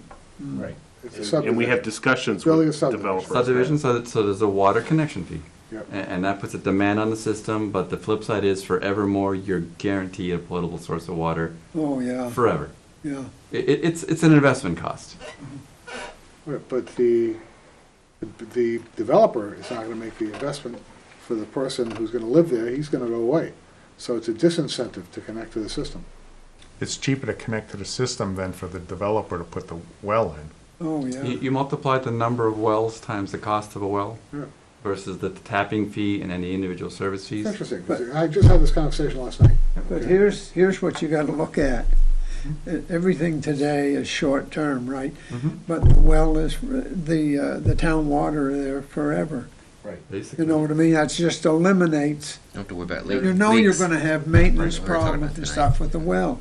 You know the truck gonna bag over the lawn to pull that damn, Right. pump out. Well, and you're Why would assuming you the do water that? quality They is gonna can be go- good. Why would They you can do go that? dry also. This is what happened in New Hampshire, last year, a lot of these wells went dry. And of course, that same developer doesn't give a damn in 20 years when the pump burns out and the homeowner has to replace that for several $1,000s. You have to replace the whole well, go 100 feet deep. So you're right, it's a long-term investment. Yeah. And it should also be, there's a lot of people, it's value added. It's just why they call it, in sewer, we call it a betterment for a reason. That property's been bettered. Yeah. I would dare say putting water, although it's not typically done, water betters the property. You've got a guaranteed potable source of water, you've got a guaranteed disposal of your sewage, and that is money in the bank. That property doesn't need it, it's buildable, it's Transfer at sale, occupiable you don't have forever. to, no Title V inspection, you don't have to think about No it. replacement systems, no wells, no lines, no contamination, no going dry. There's value added there that they don't like to talk about. They just, the cost of putting it in. There's value added in the sale price of the home. Don't kid yourself, it's there. But we can absolutely have that discussion, as well as, said Joe and I I'd just already. like to look at all the connection fees and all those. Sure, Well, we for absolutely, instance, we are in agreement. We, when someone comes in and they're building pipe that's useful to us, then we don't always necessarily charge them the full connection fee because they're building stuff that makes our system better. Yep. So there's ways that we work with developers when those fees come in. Absolutely. Okay. If I could detour back to the last subject for just a minute, I would suggest we start pulling history on. Had we known that this was the Clock's discussion down. matter Yeah, tonight, we would have. Yeah, I understand, and I Apologize. understand this, we may or may not see the abatement request from them, but it would be a good idea to, Yep. when we have time. My Stop concern pulling is, again, history. this project, as you probably well know, has been going on for years and years and years through multiple changes in Does- staff and. Do you know if Carmen keeps a log of the times that he goes up there? Yes, he does. So it would be Should. good to get a listing of that, because if he's been up there 125 times, then, $120, $150 Look, isn't covering the- our the- Well, costs. we had when a you think of similar- it today, though, Hmm? if you think of Carmen's time, you can't send him up there with that unit for $125. You Right. check it out. No, You cannot send It's him not up just a matter there. of his hourly wage, it's a matter of You what he's can't not send doing. him up there for Same time. Right, and not only- right, so the If he town's losing spends money. 10 minutes there, you can't send him up for And $125. as for the idea of just swinging by, I mean, again, the town cannot adjust our schedule to take care of the rest of the town to accommodate whether he's Don't do getting that one with stick or One any- two. developer. Any We other need to know connection. when you're there. Never We'll do fit that. you in, but we've got other stuff to Right. do, believe me. We would do I that think with we're all no. clear. Oh, absolutely not. Yeah. Absolutely not. And No. again, this should have been, this stuff should have been in the ground, this project should have been buttoned up a decade ago. Yes. And the Reedy Meadows project was 19 homes, and he probably paid a lot more than he's paying. We had a full-time inspector, 8 hours a day, 5 days a week. I was flabbergasted when I got here and realized the town did not require full-time inspection. Every other town I've been in, full-time inspection. I'm not a believer, and I think that's wasted money. And it But, can be. And I don't think it's needed either. But, but the pipe should be looked at. The pipe should not be covered. I don't care if the big man himself's putting it in. It's just gotta be I inspected. think we got it. It's- And they can put it in the ground, Yeah. sand up around it, leave the Exactly. top exposed, and the guy Take comes a out. look and you just And make the sure everything's inspector, snug and and he can open scratch down downhill. beside it, There's no and make rocks sure next there's to it or 6 inches something. of sand Dead under it. bodies. Case in point, the leak we just had on Brookline Street. The leak we had in Brookline Street, we thought it was a service leak. We dug it open, sure enough, there was a main, and it was sitting on ledge. It should have been bedded on a foot of sand, but it wasn't. It was a quick workaround, and yeah, it was not a problem for the last 30, 40, 50 years. So guess what? It was a problem that day when it finally decided to snap and leak because it wasn't installed right. And again, similar to the point, that developer's long gone. He's made his money. He's got a boat named Change Order in the Keys somewhere, and we're left cleaning up the messes, and we just need to keep an eye on it. So, Okay. but yes, you're right. We will do the research. Hopefully, the records are available electronically to go back that far. If not, it may take some time. But, the main item for the night is the rate tier update. In your package, you'll find our recommendations for the new water and sewer tiers and rates. You'll notice too that there's 2 sewer options. To your point, Tom, with one of them suggesting a potential removal of the maintenance fee. That's one that we've had a lot of discussion about. We've not developed a definitive timeline for establishing this, but what we'd like to do is establish a high level of confidence with the new meters, the billing software, and so forth, and would like to be able to roll these tiers and rates out with the quarterly billing. Optimistically, that would happen probably the first of the year, but again, that's a very optimistic and big asterisk next to that, as Joe's noting. We're not asking for the board to vote on this tonight by any means, because we would like you to have some time to kind of absorb this. Hearing anyway. And we would have to do a hearing and so forth, but, it gives you an opportunity to kind of think it through. Does it make sense? Ask some questions. And again, this could be tonight, could be offline. Joe and I are obviously accessible, email and phone, anything that pops in your heads. But maybe, Joe, if you want to go over. Yeah. So what I tried to do is, and I know there was some talk about, doing bell curves, how many people are affected. I did a little bit of that, but I really wanted to find out, or do an extensive amount. If the board looked at this and said, nope, we don't want to do this, I really was looking for a general, some feedback. I do have some information regarding how many people are affected, how many are affected at higher rates, how many are affected at lower rates. The types of accounts that are affected. The types of accounts. And so this is, and one thing I really wanted to try to touch base again with Paul on this. I had a couple questions, because I know he made some changes to the spreadsheet that I wanted to go over with, but I believe, I'm pretty confident in this. And how I set this up was, with the recommendation of board, try to get as close as I could to the existing rates. Another thing that I heard was there anything that we could do to maybe help some of those folks on fixed incomes or Low consumption. low consumptions? And so I tried to take all that into consideration and base the rates around that. The bread and butter would definitely come out of tier 2, and the tier 2 was somewhat designed around the 65 gallons per capita per day.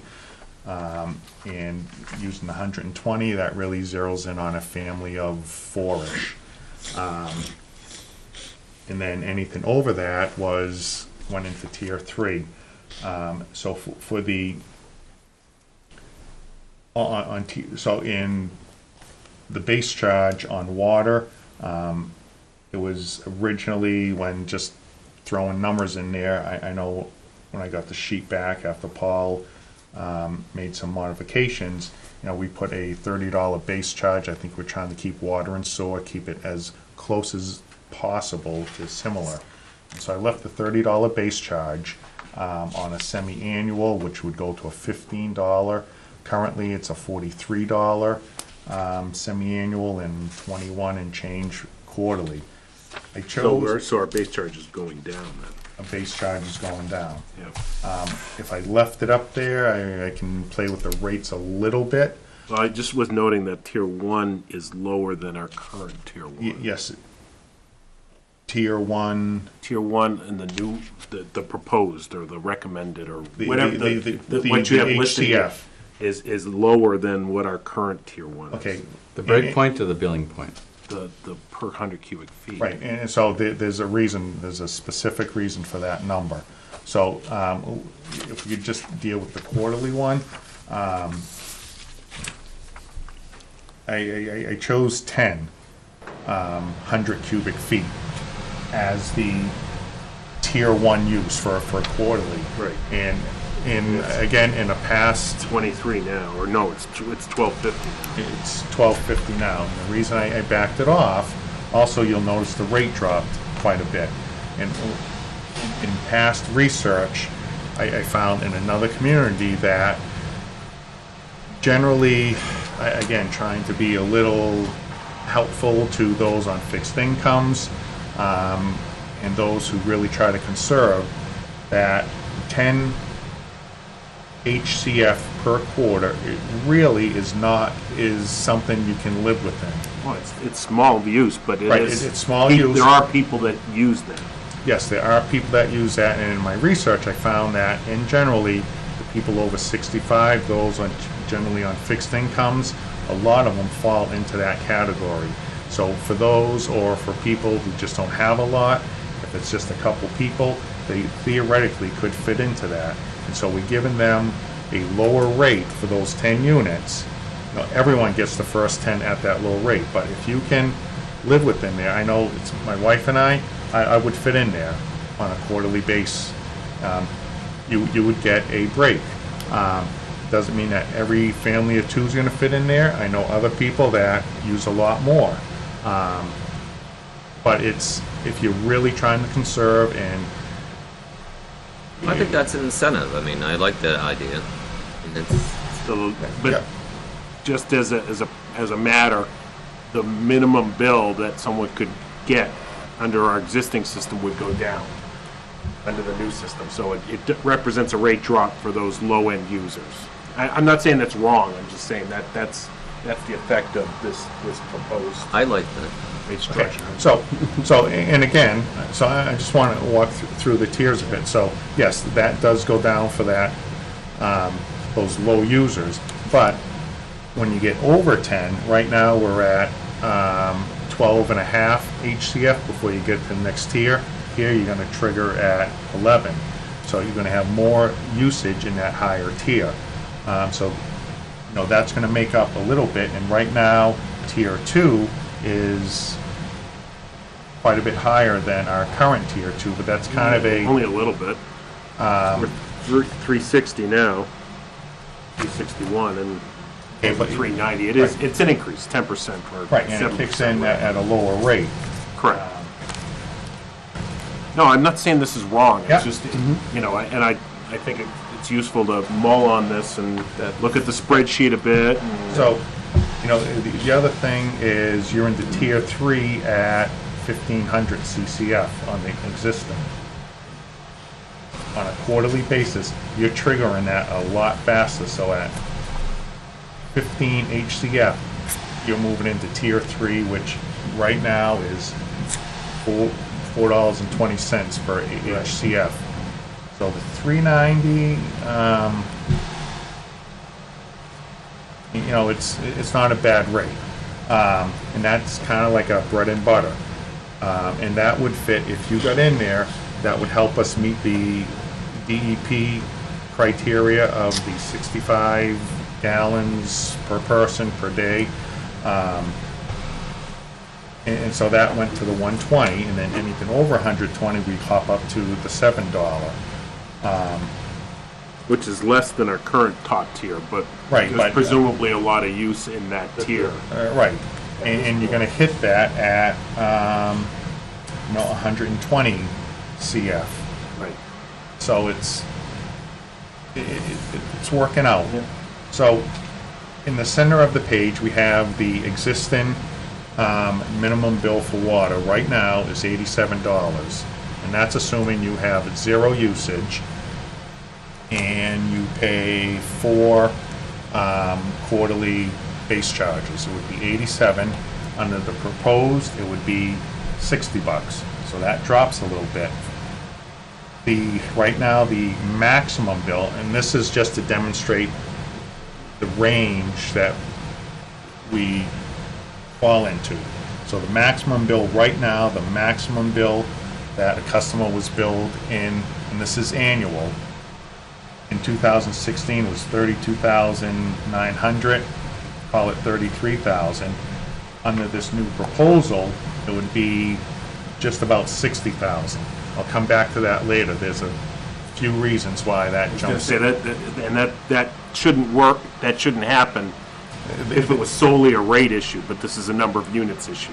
Yes, there's other issues. The average bill, and this was averaging over all 3,500 customers, just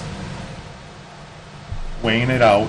Currently, they pay $447 is the average annual bill. It would go to $472 average, so it would increase by $25 a year. Now, is that including the big change bill? Yep, that's all we did was look at what are all the annual bills, and, you know, Paul did a lot of work to kind of separate the annual cost per customer, and I just averaged all of them. You'll have And to it look can't- at that, because it shouldn't, if your new revenue, existing revenue is that close, it shouldn't have changed $25. So it's just it's a data thing. We'll have to look at the Okay, and that's one spreadsheet. thing, I sent you an email, When, today? yeah. Okay. And I was I like, watch for them, but I was crunching this, I kept finding little things. there's a lot of little quirks in there, so. So, you know, the third column, the difference is just how the current bills would be affected. So the minimum bills could drop by $27. The maximum bill, you know, would jump by 26,000, almost 27, and the average bill would be 25. The last column, the maximum change, is the minimum maximum change. It's a negative number, and what that is reflective of, again, I'll get more into why that's negative, but that is someone who, for example, could have a $2,500 bill right now, and under the new system, their bill would drop to $2,000 or $1,900 and change. And then the maximum bill would be the 27, and the average bill would be 25. Comparing the existing revenue for 2016 for user fees, including the base charges, we took in 1.386 million. Under the new proposed, it calculated out to 394 essentially. It's not exact, but it's a positive of 8,000. And I thought, I don't want to get into a rate of 261 and a. No, at a macro level, that works. Right. I guess what I'd like to know is, when we bring this up again, is how many customers fall into the plus or minus more than 10%? Okay, Okay? I think I have an answer for you. Okay, so right now, in water, of the 3,200 customers we have, those whose annual bill that increases by more, we have 207 customers whose annual bill will go up by greater than $120 a year. Well, how about greater than 10% of their current bill? Those are all greater than, well, they're not all. They're all 120, so the average bill, say, 480 for easy Sounds like math, we'll it's, take another Can you repeat that? analysis. 207 customers, So- the bill will increase over $120 a year? would increase by over 100 or 120 or greater. So more than $10 a month. Right. Well, what's the basis of the increase, other than just working the numbers? It sounds largely what I'm hearing is because of the multiple tier tables, and we have multiple units, their tiers are depressed because it's harder for them to jump tiers. If you have a 4-unit house, you automatically have 4 tier 1s in that house. This new methodology, we're looking at a single user, so they go through the tiers the same like a single unit. One like meter, everybody one else. meter So, goes through the 1 tier. meter, one set of tiers. So I tried to put a little footnote at the bottom here saying that if you eliminate the 2 largest manufactured home parks in town, Yeah. if you take those 2 customers out, the maximum increase would be about $4,700. And that is also another multiple unit residential where they get a factor, an X factor before going to the next tier. And so these are all commercial properties that get 10, 20, 30, 40 Base bases, if you will, before going to the next tier for each tier. So if I'm understanding this, if I have a 4-unit home, Yep, okay, I am now incentivized to put 4 meters in there. Under this, if that was proposed, if that was Okay. allowed, yes. Yes. But it might not work for you because now you have to pay 4 base charges. okay. No, if I could charge each individual, you pay water. I'm not gonna cover your water anymore. Right, and that's an option. Now, where it doesn't work by putting 4 separate meters, and I've done this with one customer when I was going through a water report, is it was a 6-family house, Yeah. and so he got 6 bases, 6 everythings, And when I went back and looked at his consumption, each house was using 15 gallons per day, which tells me he doesn't have 6 units in there. He has 1 or 2 maybe, but he's getting this. He can use 3 times the water as any of us here. And he gets it all at a lower rate. Yep. And that was another reason to, the people who are seeing the largest increases are all commercial, and those increases can be spread amongst a lot of people. Can be recouped. It's probably the better way to look at it, because most of what Joe's calling commercial, I mean, people don't get them, we don't have a large industrial commercial business per se, water using business. They're almost all multi-unit residence type commercial properties, but they have a way through fees, rent, et cetera, to recoup that, whereas a single family homeowner Right, doesn't right. have They're that. just gonna pass it through. Right. Or have the ability. Some don't. Right. Some is just included, but they do have an ability, an option, as you put it, to recoup that. The That's the single way family things homeowner go. And does there's not. that woman in that was looking for an abatement, but she didn't know she was a 2-unit. So she didn't actually trip the tiers, so it ended up being a $12 abatement or something Yeah, like right. that. So- And she was only one person in the house, so she's gaming the system at this point because of that process, and that, or and maybe gaming's the wrong word, but it's taking advantage and not even knowing that that advantage is there. And again, I don't want to say that, any of the residents are doing this, and how I believe they've done it is they would try to compare with the assessor, and if you had a 2-family home, then you were assessed a 2-family. If you had a 3, it'd be a 3, a 1, and so forth.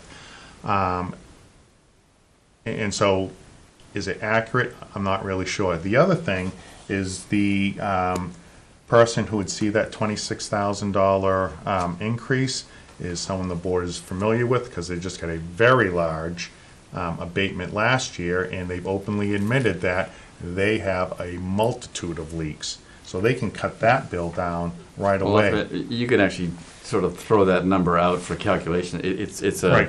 an outlier. I mean, Right. that's so far out because they know they're just. One of the things we talked about last time we did this was how many accounts we're gonna see a major change. And I know these rates are gonna require some adjustment when we take Yep. those into account.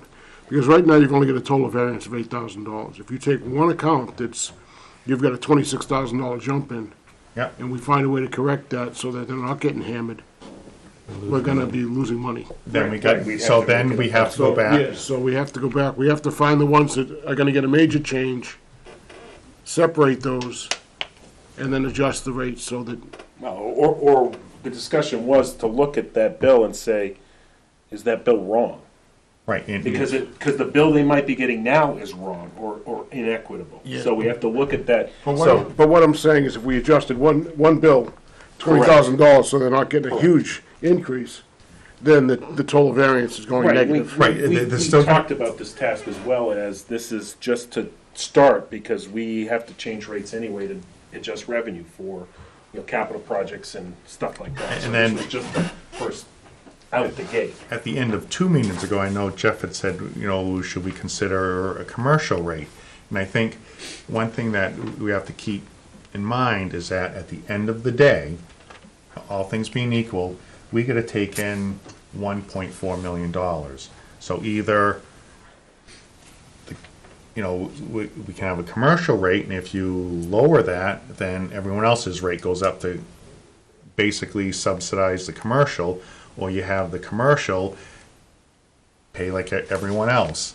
If we had a single rate, that's what people would be paying essentially, because it's, we're not giving this benefit. And again, to say you have 30 units, are they all occupied? I don't know. And if they're not occupied, you get a break. And Under a I current straight. Right, and I've advocated understand for- that, but we need to find out, which are getting a massive jump, and then analyze each one of those, as we have discussed. Okay. Because right now, if you were to hand someone big, Can you define massive? well, I mean, seriously, Well, because there's okay, 3,000, so- 3,500 so wait, accounts. What's massive to you? $1,000? If I take out the two largest, More than 10%. if I take out the two largest, that maximum number drops to $4,700. No, we'll if I We take can that sit out, and come up with the And, list. and if that's the case, that's where it becomes important to, we talked about, should we have the residents bear the burden of commercial rate, or the fact that most of the commercial is residential, but they have a method to recoup that money. I would much rather charge the quote-unquote commercial people. Well, I think they Treat should them be. like residences, I 'cause think they are should be. residences. That's the way taxes are done. I mean, it shouldn't just be equal playing field. People that are generating profit from commercial properties should not be, in my opinion, on the same level as a single-family property owner. right, and I think doing this, 1 meter, get rid of all these consumption benefits, and it evens that out, and that's why some of these people are gonna go up. Say, 10%, obviously it's a lot more than 10%, but they have a lot of leaks, they have a lot of other issues going on there. No, we'll sit down, we can come up with this list and look at the 10%. I know what Plus you're or looking minuses, for. yeah. No, I know what you're looking for. And again, it's just, We can group them and say, all Right, right, you can there are split it. 500 of them that are 10%, but we're $5. Yeah, yeah. Those don't matter. Yeah. It's the 10% Exactly. that are That would the make top me end. feel I know- better. I know. So, As far as Here's the my problem, commercial, you double before we someone's move water bill, we're on. gonna be in court. Well, or if we can say that is Oh, the this- oh, right, the store. fair, and appropriate way, then that's what it should be. You I know, you understand look that, at but you may be in court arguing that. You could be, yes. All right, I think we have to be careful when we're considering this commercial rate, because that is gonna get passed through to the consumer, okay? Then, those property owners who are profiting from their multifamily properties are not gonna give up profit to pay this water bill. It's Well, gonna, that's what I said, that they'll pass it through. exactly, Right. so So the it's, residents of it's, the properties it's will. the normal resident their that we're rent trying will to go help up. out, who's gonna end up paying that Well, commercial but rate. we can't subsidize everyone.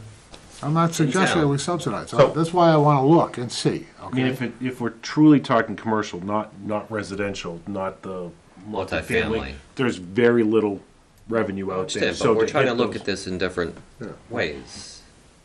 right, I guess and it's just my opinion, it's just a topic for discussion, is I'm not so much in favor of having a separate commercial, because again, there is so little truly commercial industrial. Well, if it's not gonna be an impact to the overall revenue generation, then so we're just weighted. I mean, we're basically looking at a data set, and we're gonna weight the various factors in the data set. And so if there's only statistically 2% of the 3,000 are business, then it's gonna be irrelevant.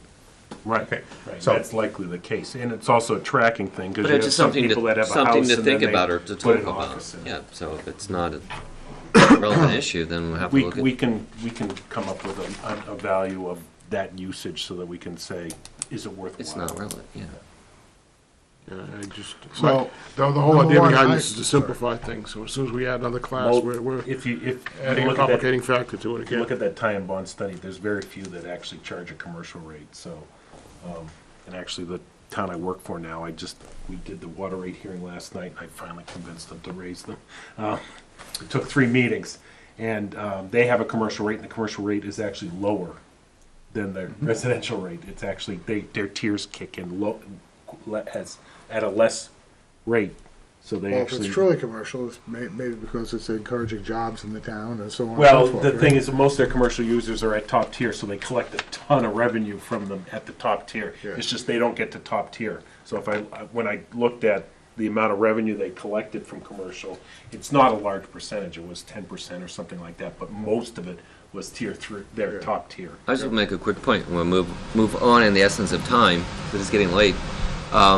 But the discussion that I had about the commercial rates, and with this gentleman with mobile home park, if you think about it, if he's got 100 units there, why should he be paying the same rate as anyone else in the town is? Because if he's got 100 units, that's putting more wear and tear on the system. Well, that's I mean, that was my that's why he point. would go to tier 3. It's quicker. Right now, he goes to tier 3 But I'm very just saying, it's slowly. something to think about in the discussion. Yeah. Yeah, but Well, you've he got goes to competing take it quicker, but objectives, his- you've got competing objectives because you want to expand the system. Okay, so, Well, This is what we talked about not so last much. week. We're pretty well watered in town, but sewer, yeah, it's, I want to recognize Joe for the good work that he's done here. Is this what the board, for a Kind first of, step? yep, you've done good work, and actually, at a macro level, you've hit the targets, okay? The next thing is, as we discussed, is let's take a look at the list of individuals or commercial entities Okay. that are plus and minus under each of these, okay? Okay. Plus and minus 10%, Okay, okay? We ought to be able to spit them out. And then lastly, and I don't know how much work this would be, but what if we did one more model yeah, that was set price and non-tier? I'm sorry. We had one more model with Yeah. just one tier. One Flat tier? rate. Oh, yeah, that's easy. That's Okay. super easy, actually. Oh, One boy, more now model. now you're making me a happy camper. That's super easy. Total use let's look. divided by total Okay. revenue requirement And, equals for- rate. and for each of the It's models, super, let's give super us a easy. 10%, plus or minus 10%. Well, Okay. Let's just look at it. Okay, Oh, but that's a great sanity check too. Yeah, It's a super easy model to do and a super easy model to build. yeah, It's, And And there explain. are Yeah. communities that do it that way. yeah.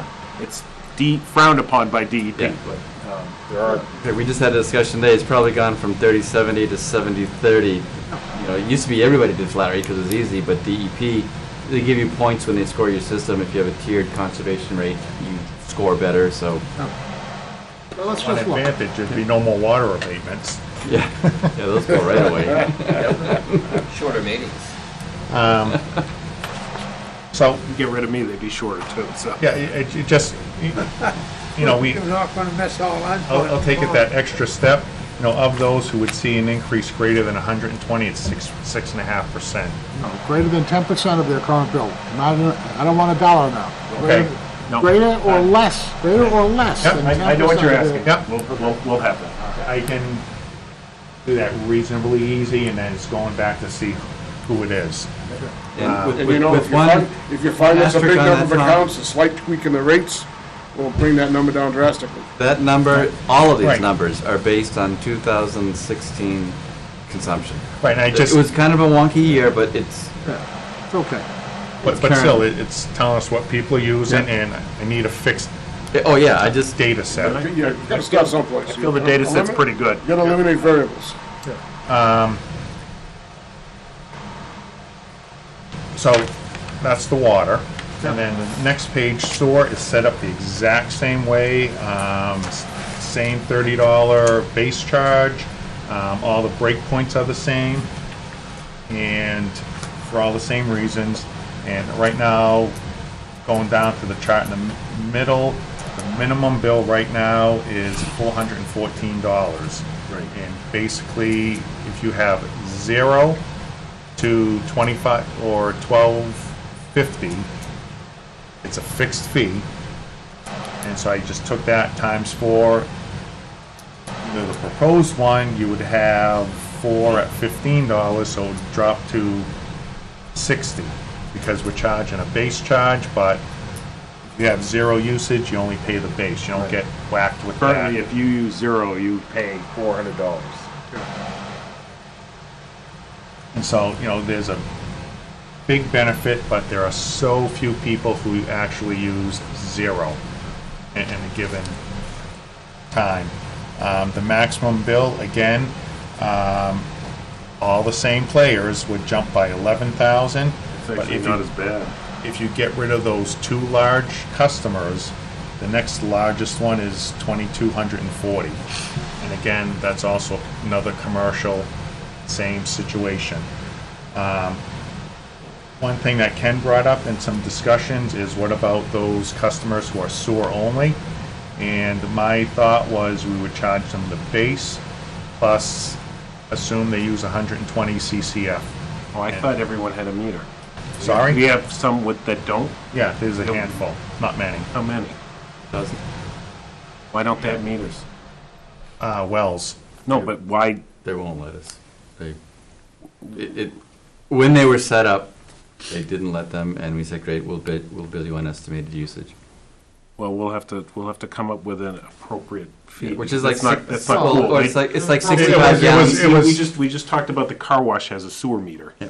on their well. Yeah. Because that's. That's the right way to do it. I'm not That's the disputing right that. way to do I'm it. just saying We can these provide don't. an incentive to those accounts. Again, Yeah. Yeah. and so what I did for sewer only, it was just what's a typical household of 4 expected to use in a year, it's about 120 HCF. And so you pay 1/4 of that every quarter with your base charge. And my past experience is people call and say, it's only 2 people, I don't use that, and say, I have no way to measure this, so here's an option. Let's put a meter on your well, and I got a lot of colorful responses, basically saying, you're not touching my well. Okay. So You're paying The the other thing is this. well, then if because- they're gonna be unreasonable, why don't we just say, instead of being 120 CCF, why don't we just say, okay, it's 240 CCF?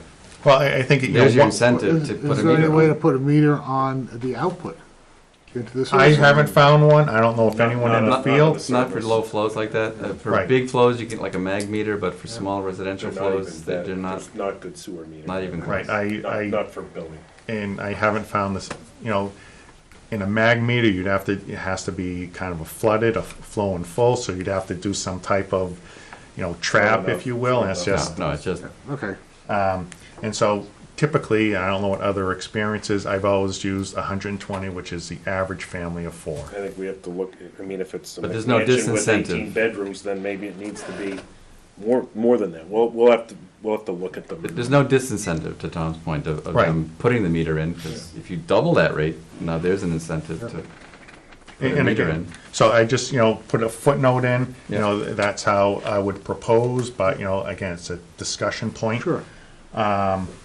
And so, It could also be tied to the number of bedrooms for the septic system too, right?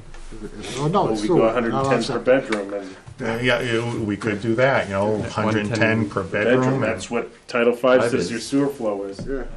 Yeah. So, that's another option, and again, the bedrooms, Assessors will know the number of bedrooms, you just get that number from them.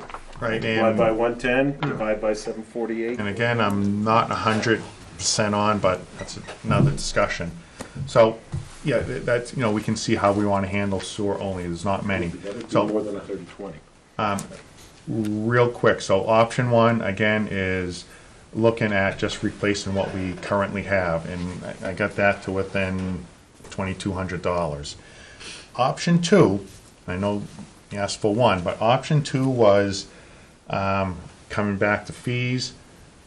I really don't like that sewer maintenance fee. This is someone that's not connected. Someone who is not connected is paying to maintain a sewer that they have 0 impact on. I personally, I haven't been shy about saying it, I don't like that.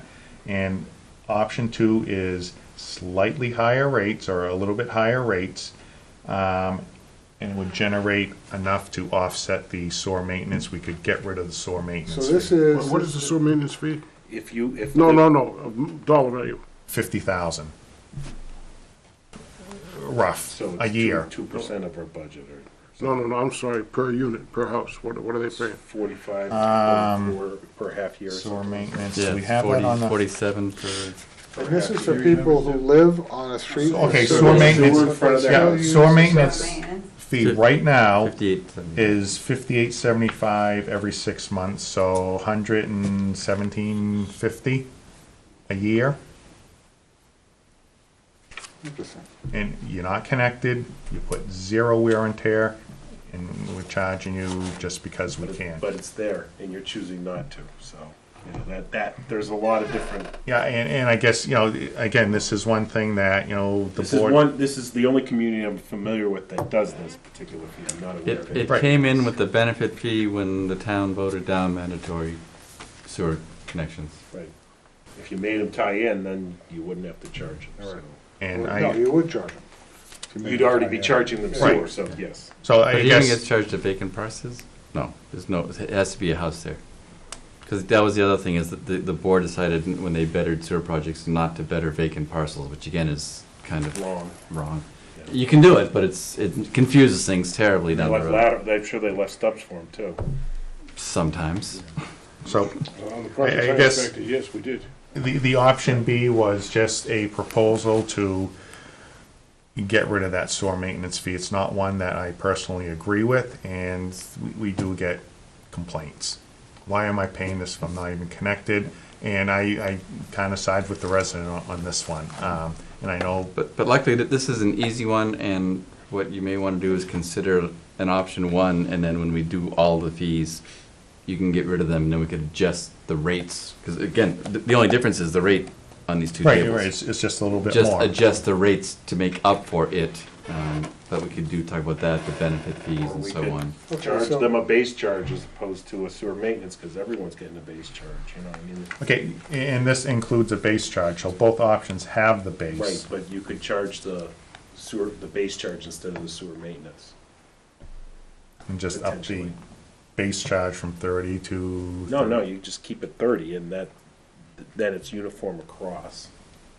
Because you're tracking them, they're part of the Okay. system. So I know they're not. So you It'd be charge, you 60 know, annual instead of. base charge Instead is of- someone instead who's of not 1. connected, yeah, I'm with you on this one. that leaves a sour taste in my mouth, I just, Okay. okay, So- and again, this, just, I can, So you can split, you can spit out the plus or minus 10% for each of these models, yeah, Can, okay? And we can can look billing at software those do that? next meeting. no, I can do that reasonably easy. We can look at those next meeting, next month. Yep, Okay? yep, Great. Can we move on? Sure can. and I guess, good. no, I would like to get together with you on the spreadsheet, just to make sure my gazinter is really coming out of the way it's supposed to. Okay. I had a couple questions on that. Well, I assume you sent me this, so I'll Yes. take a look at Yep, this. and yep. then we can talk. So, just a couple of miscellaneous updates. We've posted for the chief water operator Okay. position. Posted it, last week? Yeah, we posted internally and with Mass Waterworks Association, and I had 2 people who have contacted me, and I tried to recruit one, but I don't think he's gonna bite. But we are getting a little bit of response, and I just wanted to see what we got from Mass Waterworks before going to like a Mass Municipal. So at that point, you get Indeed, and we'll get Monster. hundreds of unqualified people. I drink water, I can do that job. Yeah. So yeah, that's going pretty good. Meter program, about 125 accounts or Yeah, so. meter program, we have right around the 125 of those people who just will not call for an appointment. So what we're doing is the people whose meter we're reading at the end of this month got termination notices. You will have it changed on this day, or your water will be shut off on this day. No more notices. They have until the 21st. So we sent out 11 notices, and we're just gonna start systematically. And at this point, Town of Pepperell's Are doing the we installs. sending them out certified mail? Do they have to sign for those? No, because what I found, people asked, are you sending them certified? They don't accept them. They all come back. Has anybody tried to call these folks? Yes, multiple times. They've got at least 5 mailed notifications, and one of the last tasks of the installer was to call all these people to try to get a response. Is there documentation that, no, just finish. Have each person been called? Is there like a log that says that someone has actually talked to them on the phone? I'm just inquiring. Yeah, I would have to suggesting. check that to see if that would be from the installer. They would have those logs. I can definitely Yeah, check. that should be in the customer's file, that we Okay. contact them on these days, because it's gonna come back to hit you in the face. I agree with him on this.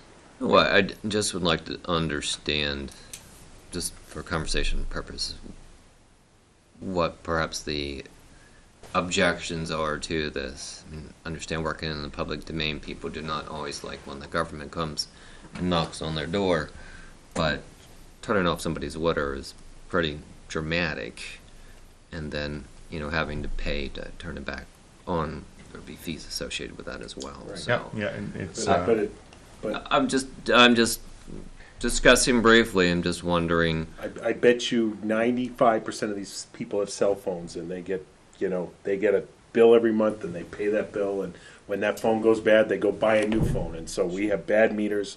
We need to put new meters in. I understand, I'm not advocating for the people that are not contacting the town.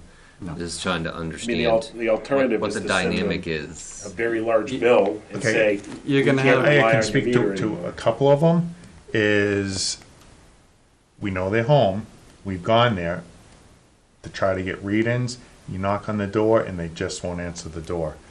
We've had one where a child has come to the door and calls his mother on the phone, should I let these people in? They won't let you in. For whatever reason. They shouldn't. And it's been said we should maybe notify police about child endangerment. So I go in there with a child alone. Some are just, your And then another tinfoil one, hat crowd, they just, I've seen it all, trust Yeah. me. it's not until you shut the water off, then you get the call almost immediately. we're at our wit's end to somehow get their attention to I understand. just have a dialogue and. So I'm just,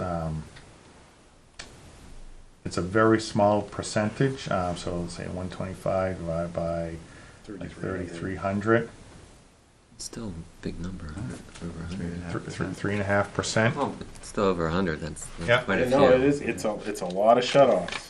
Quite a number of people. But we're doing it, 200 customers. we can't shut all these people off at once, 200 customers. and so we're just targeting what we can comfortably handle. What would be the charge for them to turn it back on? It's a $200 fee, and that's special only for this program, which the board voted on previously. So if you turn it off, can they get in a car and drive down here and pay the fee and have it turned back on the same day? No, they have to get the meter installed. Right, they have to get the meter installed. And so then, unlike our friend over here, the meter install guy is not necessarily 15 minutes away. Well, he's our We're guy doing now. all these Right, in-house. it's gonna be, so yes, Oh, are we doing in-house now? Yes. These are all. these are all gonna be in-house. ours, because that was a point in a discussion we had with the staff, was someone calls at 5:30 and said, I'll let you in now, and they said, we will respond. And we've opened up our hours, and we've made accommodations that if they call us, we will make extra special consideration to get these things changed So out. we're gonna incur more costs. Well, that's We're just gonna what pay I was overtime. gonna say, We're gonna sure, pay overtime. which we should to make not. this happen. Right. Right, and I think that's part of the $200, is it, there's gotta be something to get, Sure, no, I understand. Um, That's the little hammer over. yep, and the goal is to get this done, we have understand. 125 left to go, and so we need the big hammer at this point. But I will check with the installer, see if they have a phone log on those. Bemis Swell letter, which is. Yeah, we got letter back from DEP on the Bemis pilot, and there are quite a few requirements if we move forward. So we get approval to move forward with green sands, and there's a lot of conditions that we have to meet and include in the design. Some of them, one was we have to use certain chemicals, but we have to have provisions to add additional chemicals on the front end. One was we have to have, the facility has to be large enough to accept another tank. Why, I'm not sure. There was a requirement that none of the filters can be fed greater than a certain volume of flow. Were any of these conditions surprising to you? A couple were. The room for the extra tank, this is designed that would never run in all 3 filters at once for this site, but we have to have provisions for a 4th tank. When they did the pilot, they piloted between, it was like 4 1/4 to 6.5 gallons per minute per square foot. This says you cannot have any greater than 4 gallons per minute per square foot.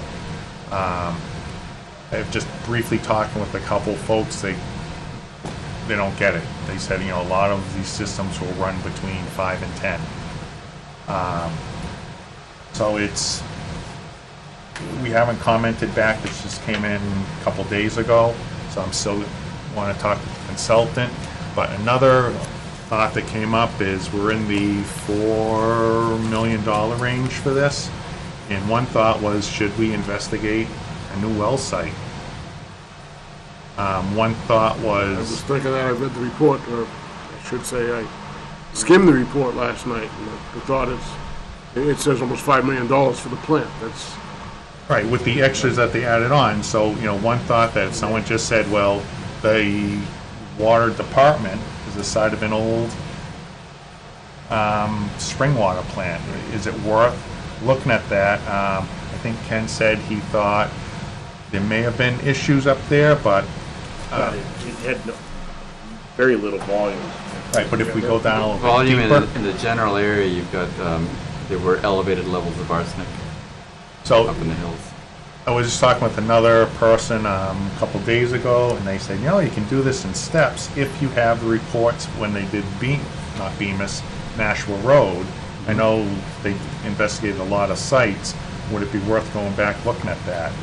And they said, if you get some updated information in, it might be worth just doing a new well site. I do recall some discussion some years ago about an angular well on the other side of the river that ran down and would basically be drawing out of the river.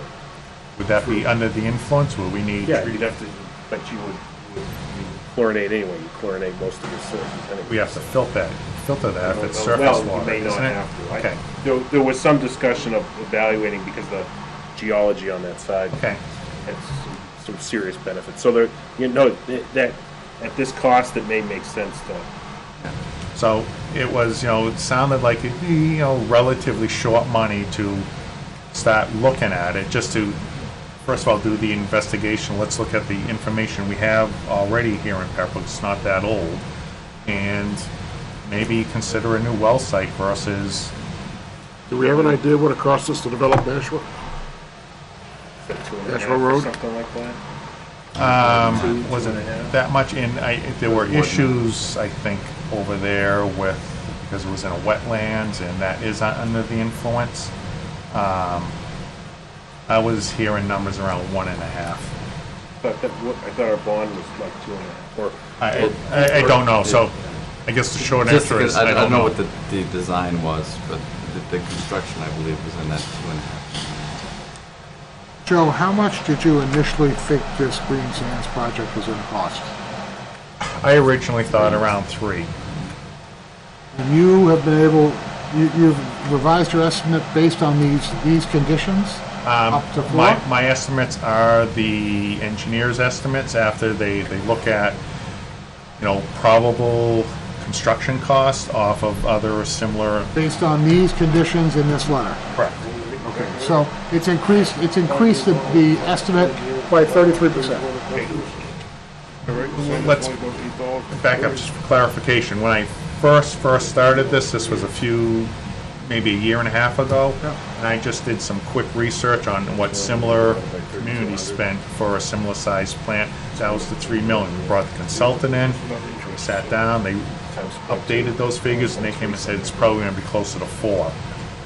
Before this letter then? Before this letter. With this letter, it feasibly could 25%. throw another $1 million on. Well, that'd be an important number to know. Right, and I haven't spoken with the consultant yet on this. So, He's been out last week. let's and- know that number, Yep. okay, at the same time as you're off looking at alternatives, okay? Yep. So, we know. Yeah, and this was just kind of an information. We got it back. We have concerns, and Okay. this may be another alternative for us to Let's spend the consider. time when we have the data so we can make an intelligent decision. Okay, yep. Okay? What else do we have? Oh, just wastewater treatment plant. Really no change. I guess that's it. That's it. Highway stuff. Yep. Any other questions, water, sewer? Not here. Okay. Highway, crews have been getting ready, actually all the DPW crews, for the 2017 roads work we're gonna be doing here in town. They've been repairing drainage structures, adjusting sewer manhole covers, water gates, so on and so forth. In addition to the high-profile jobs like High Street and Railroad Square, we've got work planned for East Street, Herget Drive, Shawnee Road, Eaton, Haskell, Lakin, Brookline Street, I think the remainder of that, Elm Street from River to Shirley, Railroad Street, Groton Street, Lowell to Railroad Square, and Main Street, Railroad to Groton. Now you say work plan for, you're talking overlay? Paving, yeah. At this point, we're still in that overlay is the cheapest way to, biggest bang for the buck. Is there a reason that we never see the highway supervisor in this meeting? have him here if you'd like. No, just- There's usually not a lot You see to- Joe all the time, right? Oh, It's just a nice change to of see pace. Peter once in a while. Smiling face? Quick question Yeah. on those road projects. Are 80% they, of the money we are they manage bid? is Joe's. We Um, bid the paver, Right. and it's a multi-year bid, and so that's under contract, and we do all the prep work, or as much as we can, and anything remaining, like Joe put out a small contract for, got quotes, it was so small, for a casting company to adjust sewer manholes. They can do it more efficiently. so how do you do the bid for the paving? How does that work? We estimate the tonnage, put it out through the state procurement process, and say, we estimate we're gonna put down 2,000 tons of paving. What's your bid in place, including, we have spec for it, and low bid wins, and are usually within $1 or so a piece. We bid machine work, bid hand work, and we take care of all of the prep work, adjustment of structures and so forth, backing of shoulders. So when the bids come in, is there like a bid committee to review them, or how does that? Is Low that bid. No, it's low bid. I mean, they've all these paving contractors are pre-qualified through Mass DOT. so they have like a IDIQ, like a pre-qualified list? They do. They're sitting They have on. to be Mass Highway pre-qualified. Yeah. You can't. There aren't that many big boys that do the towns. You were saying earlier that the change order, Yes. that's where the money is. Well, I laugh because I used to have a poster in my office of a big yacht in Florida, and the name of the boat was Change Order, and it was owned by a The contractor. original contract was the dinghy. Yeah. This is original So, yeah, contract. So that We're falls acutely- out. That falls out pretty nicely, though. It does. And they're able to bid on more than one. They're able to secure more than 1 year of work. Yes. You're saying? We can extend it up to 3, I believe. 3 without town meeting. So does the town actually? Someone have to vote on that? Contract? The award? Yes. No, we bid, we open the bids, we review, we check their documents. And then you're able to do that in your office. in our office, and the town administrator signs the contract on behalf of the town. And so what kind of money is on the table for this year, roughly? Oh, goodness. 300? It's gonna be around 400,000, probably a hair Okay. less. It's all Chapter 90. I can't give you the exact balance because we got 8 every year they Well, give that's us. fine. I just was curious what the magnitude is. That Yeah. subsidized at all by the state? It is It's all state. Well, it's all state. Oh, yeah, the town only kicks in around Okay, I was $10,000 for. There's no local money in this town. We pay for So- pothole so patching, coal patch. That's about Part it. of my mass taxes are reflected in the black shiny Oh, paving. yes, yes. Nice. Okay.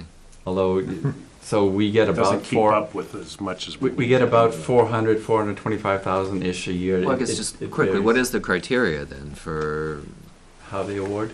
No, I mean, how big of area, or how does that work? Oh, which roads that we'd get paid? Roads, or Yeah. how much money? I mean, is it capped to? How much money we get percentage? is capped by the state. It's a formula based on your miles of road, your economic strength, and your population. It isn't a bizarre economic factor, which I never quite figured out why that impacted And then so you just roads. do the math and figure out.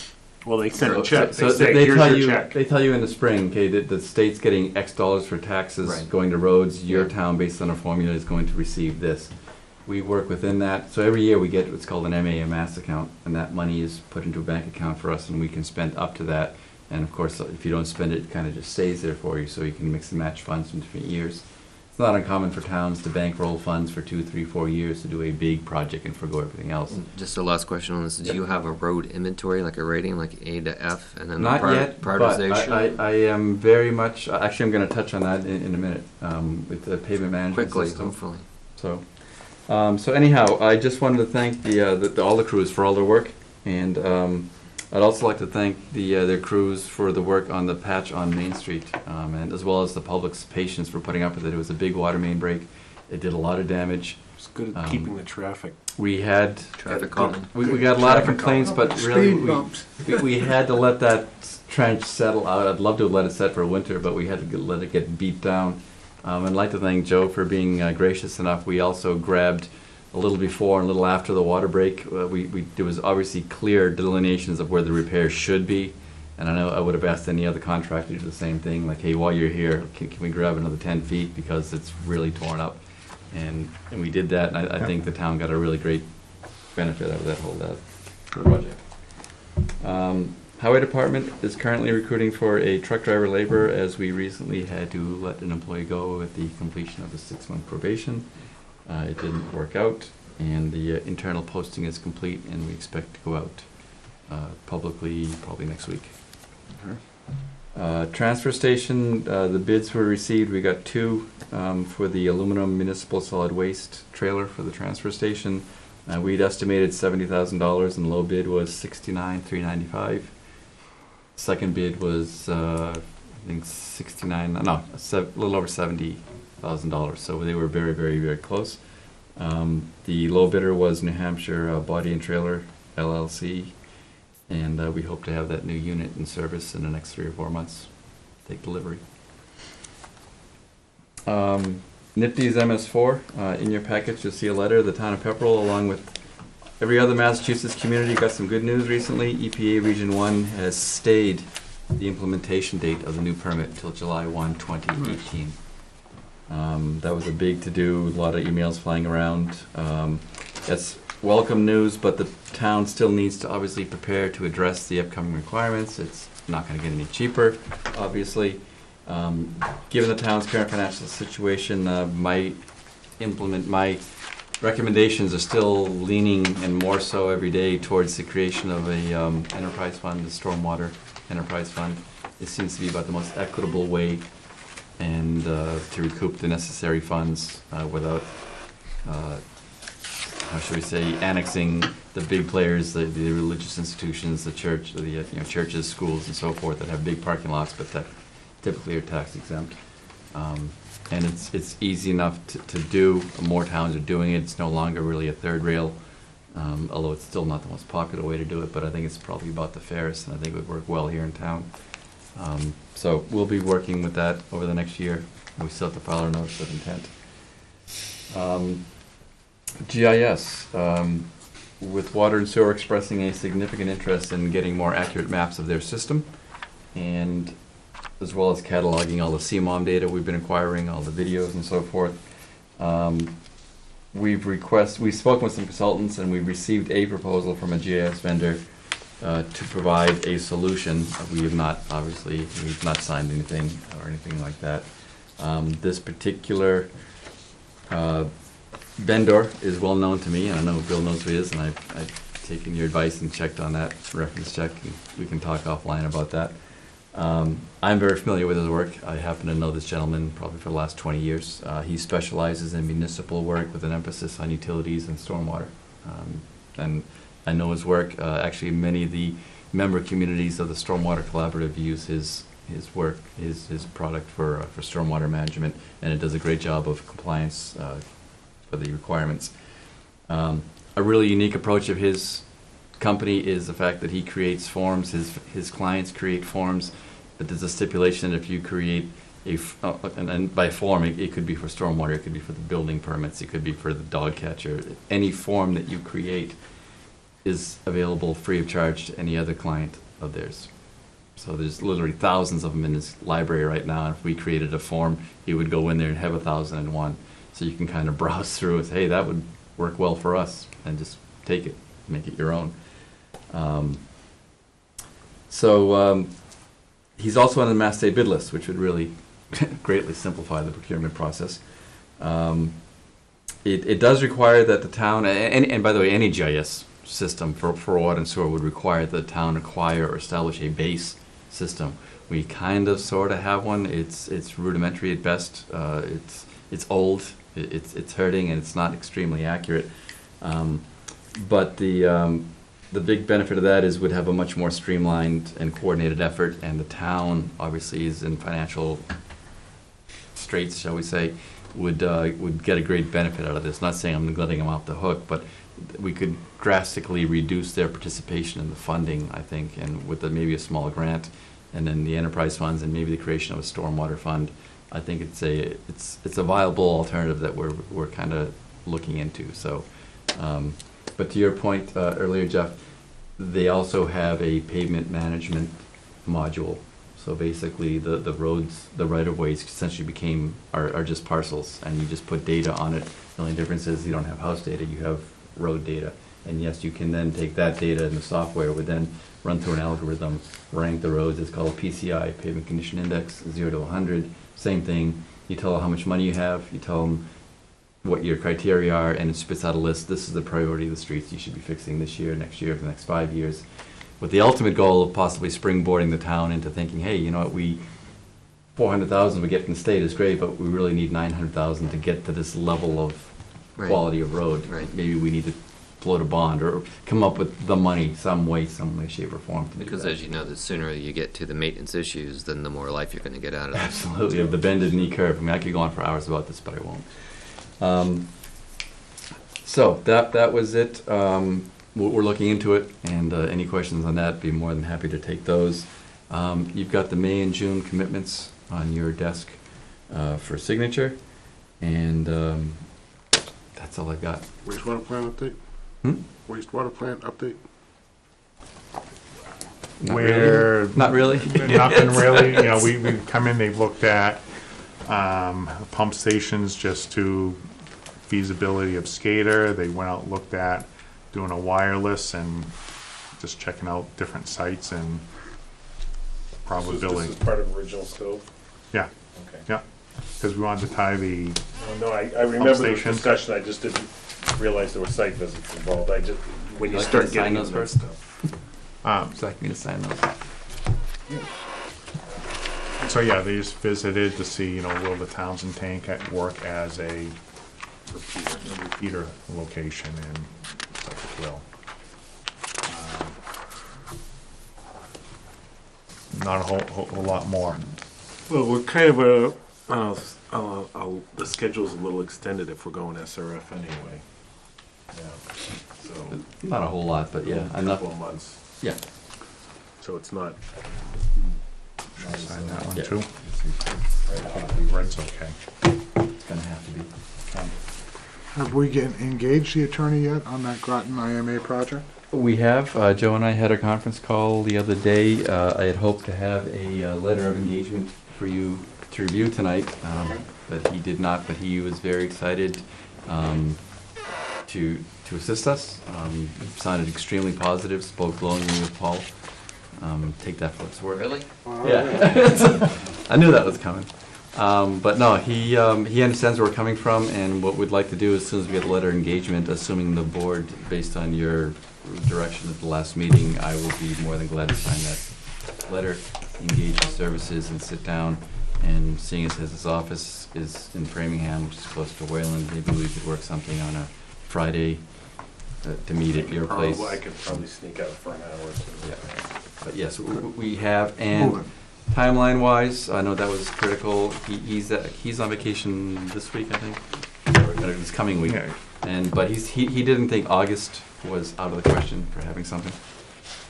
As he put it, which echoed our sentiments, it's not rocket science. It's not that special as much as I think it is.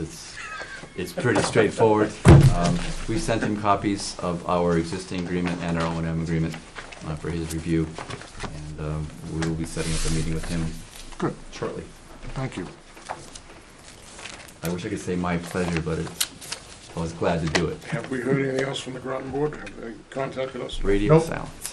I had also sent that, gave him a little notification, we'll be sending bills out for the evaluation, and haven't heard a peep back.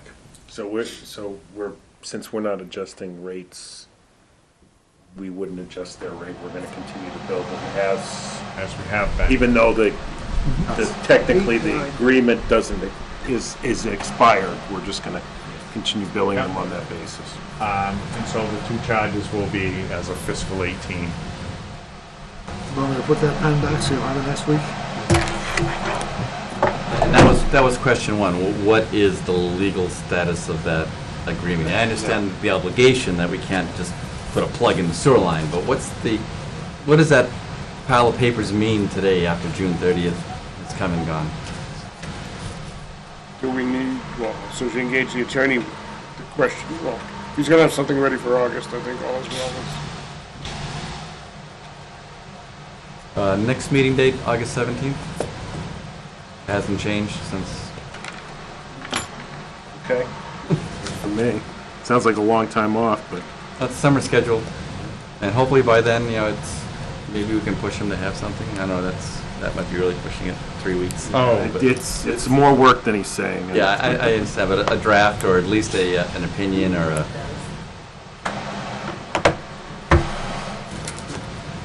All right, I make a motion. Second. All in favor? Aye. Anyone opposed to going home?